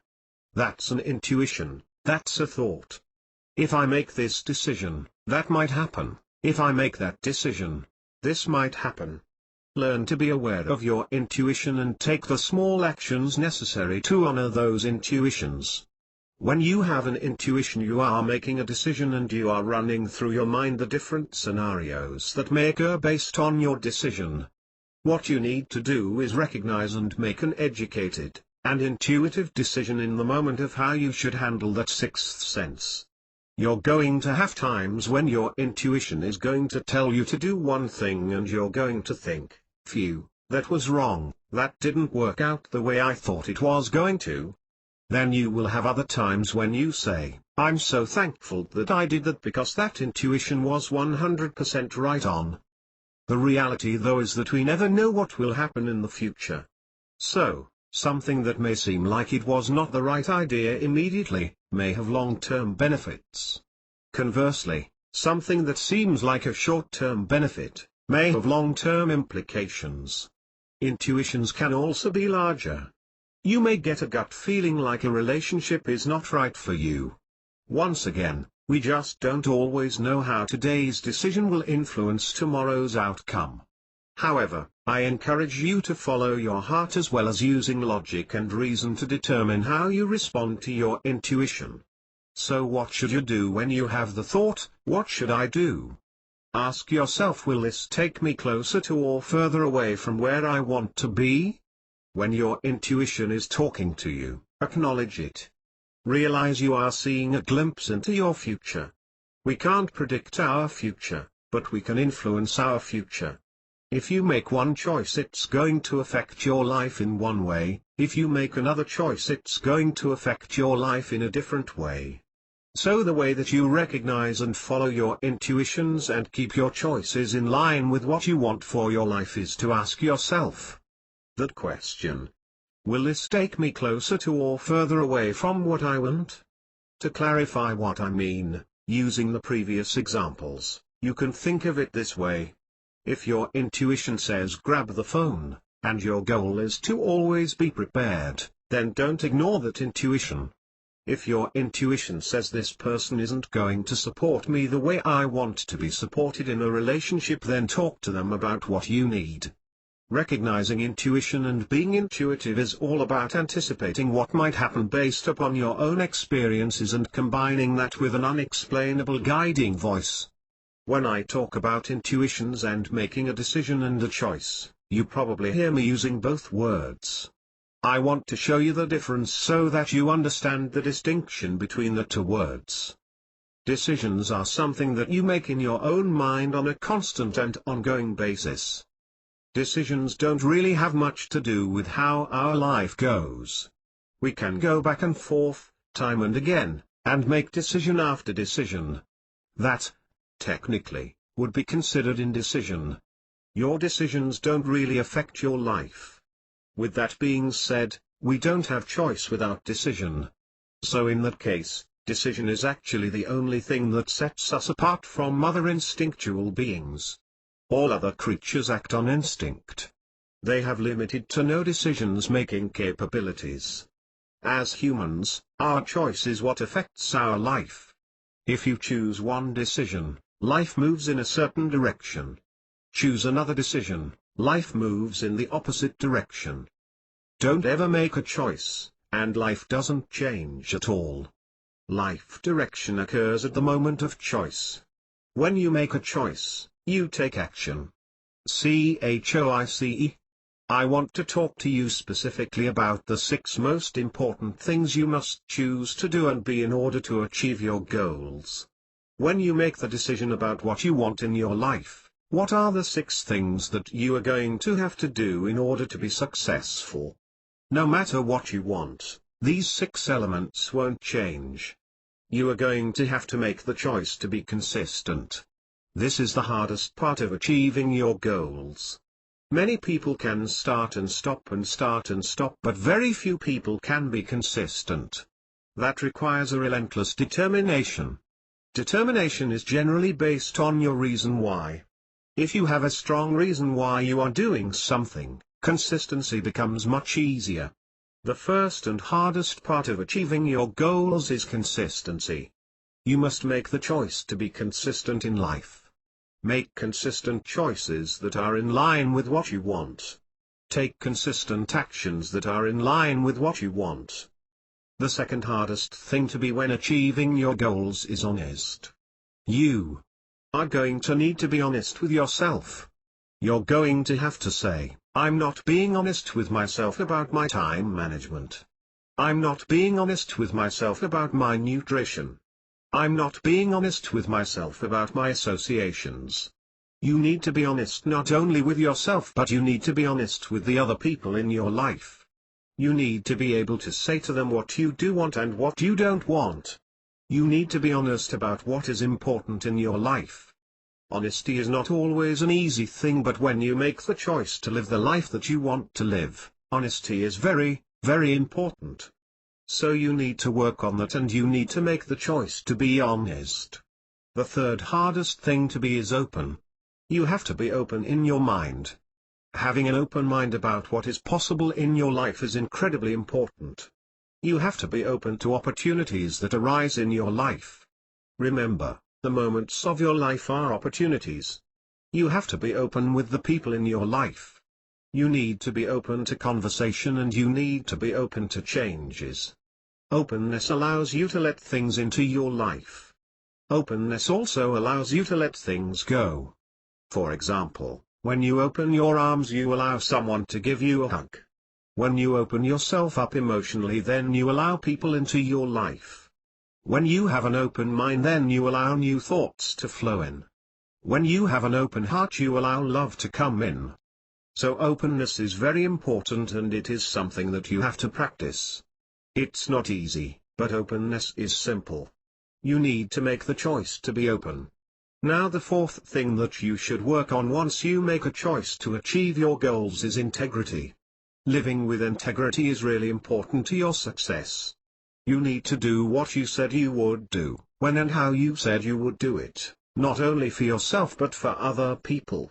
If people are expecting you to do something and you don't do it, then what does that say to them? It says that you are unreliable. People want to be able to rely on you. So make the choice to live with integrity. The more people can rely on you, the more they will call on you. If you want to be desired, be desirable. A man or woman of integrity in every area of their life is a very desirable person. The fifth thing is being committed. Doing what you said you would do long after the mood you said it in has disappeared. You need to make the choice to honor your commitments. You are going to have to make the choice that you are not going to allow the things that get in the way in your life to stop you from living the life that you want to live. You need to be committed, so choose commitment in your life. This will likely require you to sacrifice and make some tough decisions. Being committed to something is powerful. When you are committed, you let nothing and no one stand in your way. The final thing is energy. You need to choose to have energy in your life. You need to choose energy boosters. Maintain your energy through your thoughts and maintain your energy because you are motivated by your reason why. Make the choice to fill your body with energy-producing foods. Make the choice to have the energy that you need in your life. Remember, at any moment, what you are doing is likely energizing you or draining your energy. Be acutely aware of your energy and how it is affecting your ability to succeed. Let's review them again. By this point you know that I like wordplay. Think of the letters in the word choice in order to make the choices that are important to achieving your goals and living the life that you want to live. C. Consistency. You need to make the choice to be consistent. H. Honesty. You need to make the choice to be honest. O. Openness. You need to make the choice to be open in your life, open-minded, open-hearted, open to conversation, open to change. I. Integrity. You have to make the choice to live with integrity. C. Commitment. You have to make a choice that you are making a commitment. Finally, energy. You have to make the choice to generate energy, so you have the energy that you need to get to where you want to go. If the car that you are driving doesn't have the energy it needs to get to where you want to go because you didn't put the gas in the car, you are not going to get there, so choose to have energy. Choice.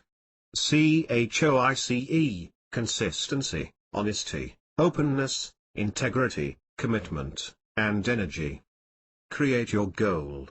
So, let's go create a goal. The whole point to this entire first third of this book was to help you learn how to accomplish one goal. Now, I could have really easily taught you the very basics of goal setting, but I know that there are a lot of other elements that go into achieving your goals consistently in your life. Again, I didn't say that I was going to help you learn how to set a goal. I said I was going to teach you how to achieve your goals. Once you learn how to achieve one goal, then you can achieve another goal, and another goal, and another goal after that. You can set bigger and better goals and then envision possibilities for yourself bigger than you have ever imagined in your life. In just a couple of minutes, you will turn to the pages where you can put all of this new knowledge into action. Remember, I said in the beginning that if you just read this book, you will gain knowledge, but if you do the work, you can transform your life. This book is designed to help you in the most efficient way possible. First, you will learn the information, and then you will do the work. Right now I want you to identify a single goal for yourself. What are you going to do, specifically? What exactly are you going to do in your life? This could be a very small goal, but you have to make it important to you, which brings me to my next point. Why are you motivated to work on this goal? What is motivating you? What is your reason why? Write down your reason why, write down your specific goal, and write down specific steps.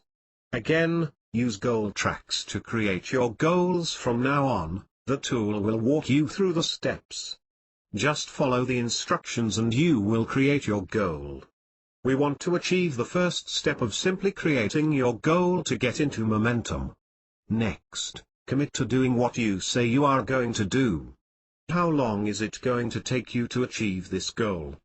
Are you going to do it in a week, in a month, in a year, in 10 years?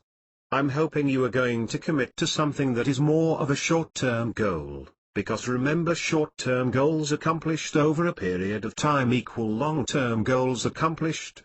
So when are you going to commit to doing this? Exactly when during the day are you going to commit to doing it? Here is how you can use the tools in lifetracks.com together. Take the step from your goal and copy that step and paste it into your to-do list on the My Tracks page in lifetracks.com. Then take that step and set a date and time when you are going to accomplish that goal. Put yourself first. You've dedicated the time and you've committed to accomplishing that step. Do it for you. Lastly, keep moving until you have reached your desired result. Mark off your steps. Allow those little check marks to motivate you. If you find yourself getting stopped at any point, just ask yourself, what would I have to believe in order not to keep going? What would my belief system have to be in order for me to not take consistent action in order to get what I want?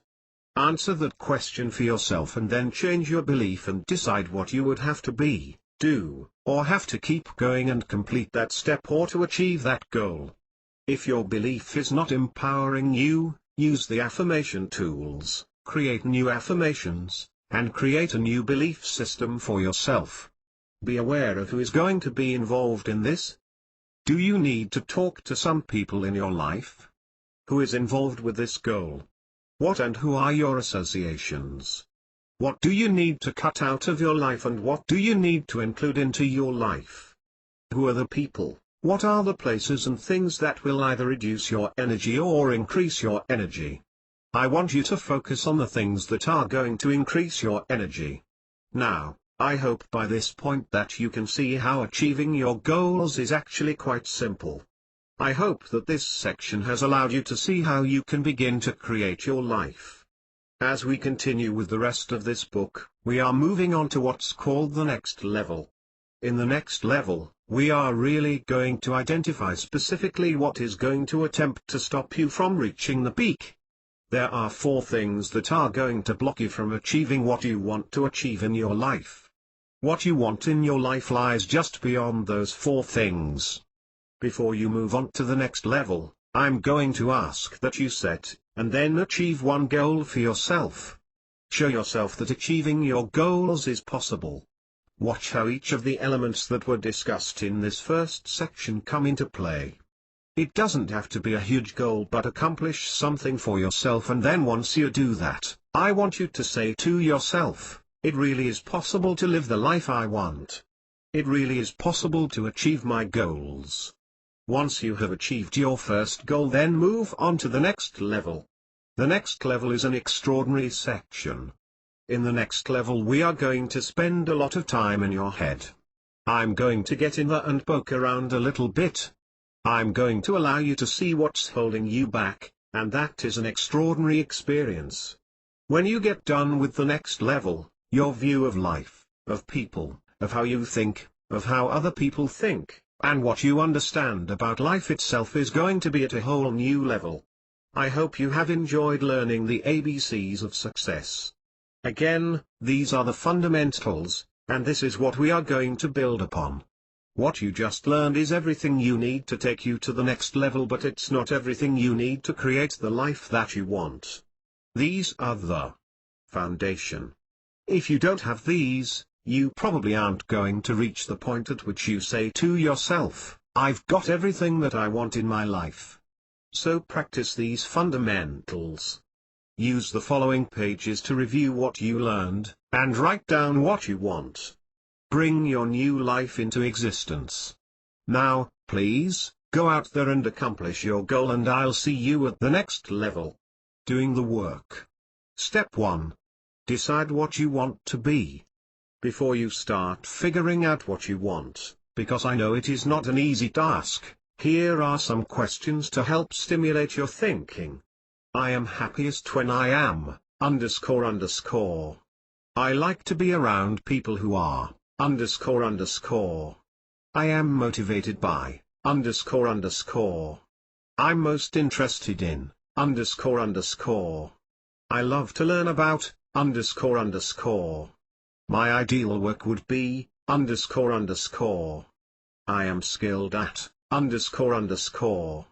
If I could, I would, underscore underscore. To love my life I would have to, underscore underscore. Financially I want to be, underscore underscore. In my relationship I want, underscore underscore. For my health I want to, underscore underscore. I absolutely want underscore underscore in my life. Having underscore underscore matters to me. I would like to spend more time, underscore underscore. Even if I never made a cent, I would like to work on, underscore underscore.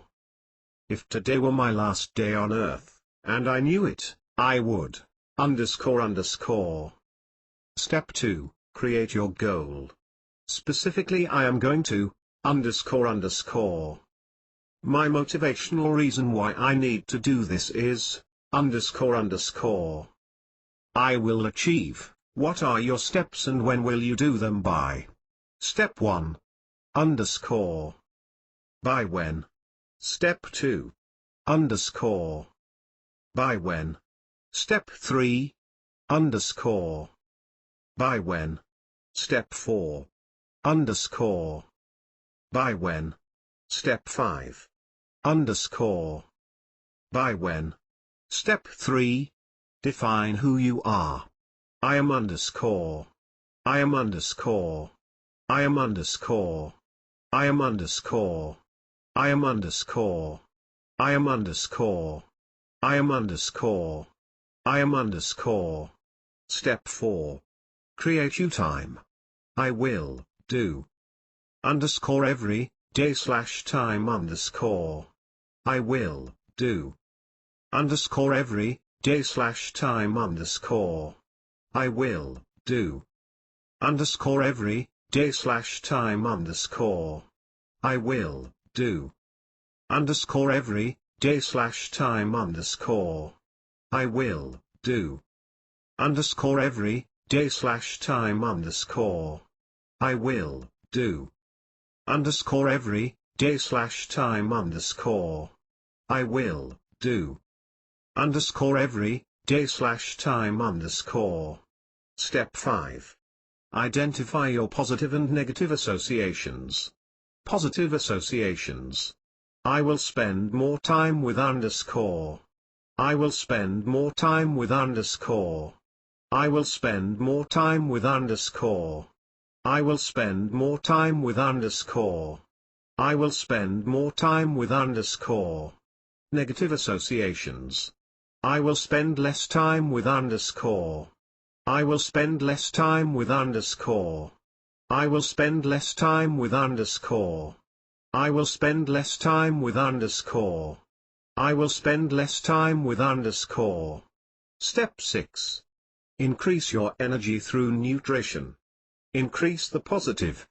I will eat healthier by eating more underscore. I will eat healthier by eating more underscore. I will eat healthier by eating more underscore. I will eat healthier by eating more underscore. I will eat healthier by eating more underscore. Decrease the negative. I will eat healthier by eating less underscore. I will eat healthier by eating less underscore. I will eat healthier by eating less underscore.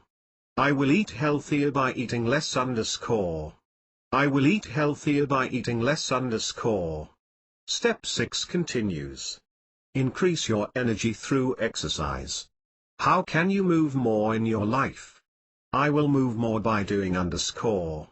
I will move more by doing underscore. I will move more by doing underscore. I will move more by doing underscore. I will move more by doing underscore. How can you exercise more in your life? I will exercise more by doing underscore. I will exercise more by doing underscore. I will exercise more by doing underscore. I will exercise more by doing underscore. I will exercise more by doing underscore. Step 7. Honor your commitments and set your expectations. Honor your commitments.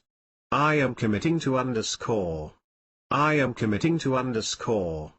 I am committing to underscore. I am committing to underscore. I am committing to underscore. Set your expectations. I expect myself to underscore. I expect myself to underscore.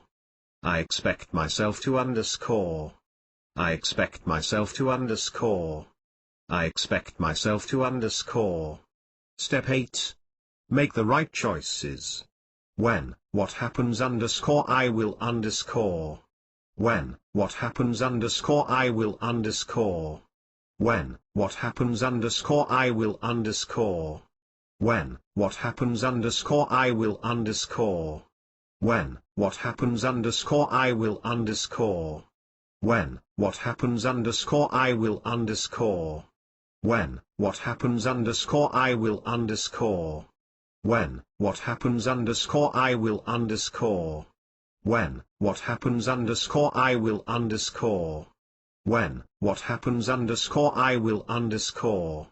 I hope you've enjoyed the beginning of your journey of being, the step-by-step guide to designing a life you love and living at your peak. The remainder of this extraordinary book will continue to walk you step by step. You will complete your goals. You will overcome anything that gets in your way. You will, if you complete this book, be living at the peak of what is truly possible for your life. I hope you choose to continue your journey. Get the complete book here. Amazon.com. Click to like this. On Facebook. I wish you all the success you could ever desire. Tom Anderson, author. Contact support@lifetracks.com. http://www.yourjourneyofbeing.com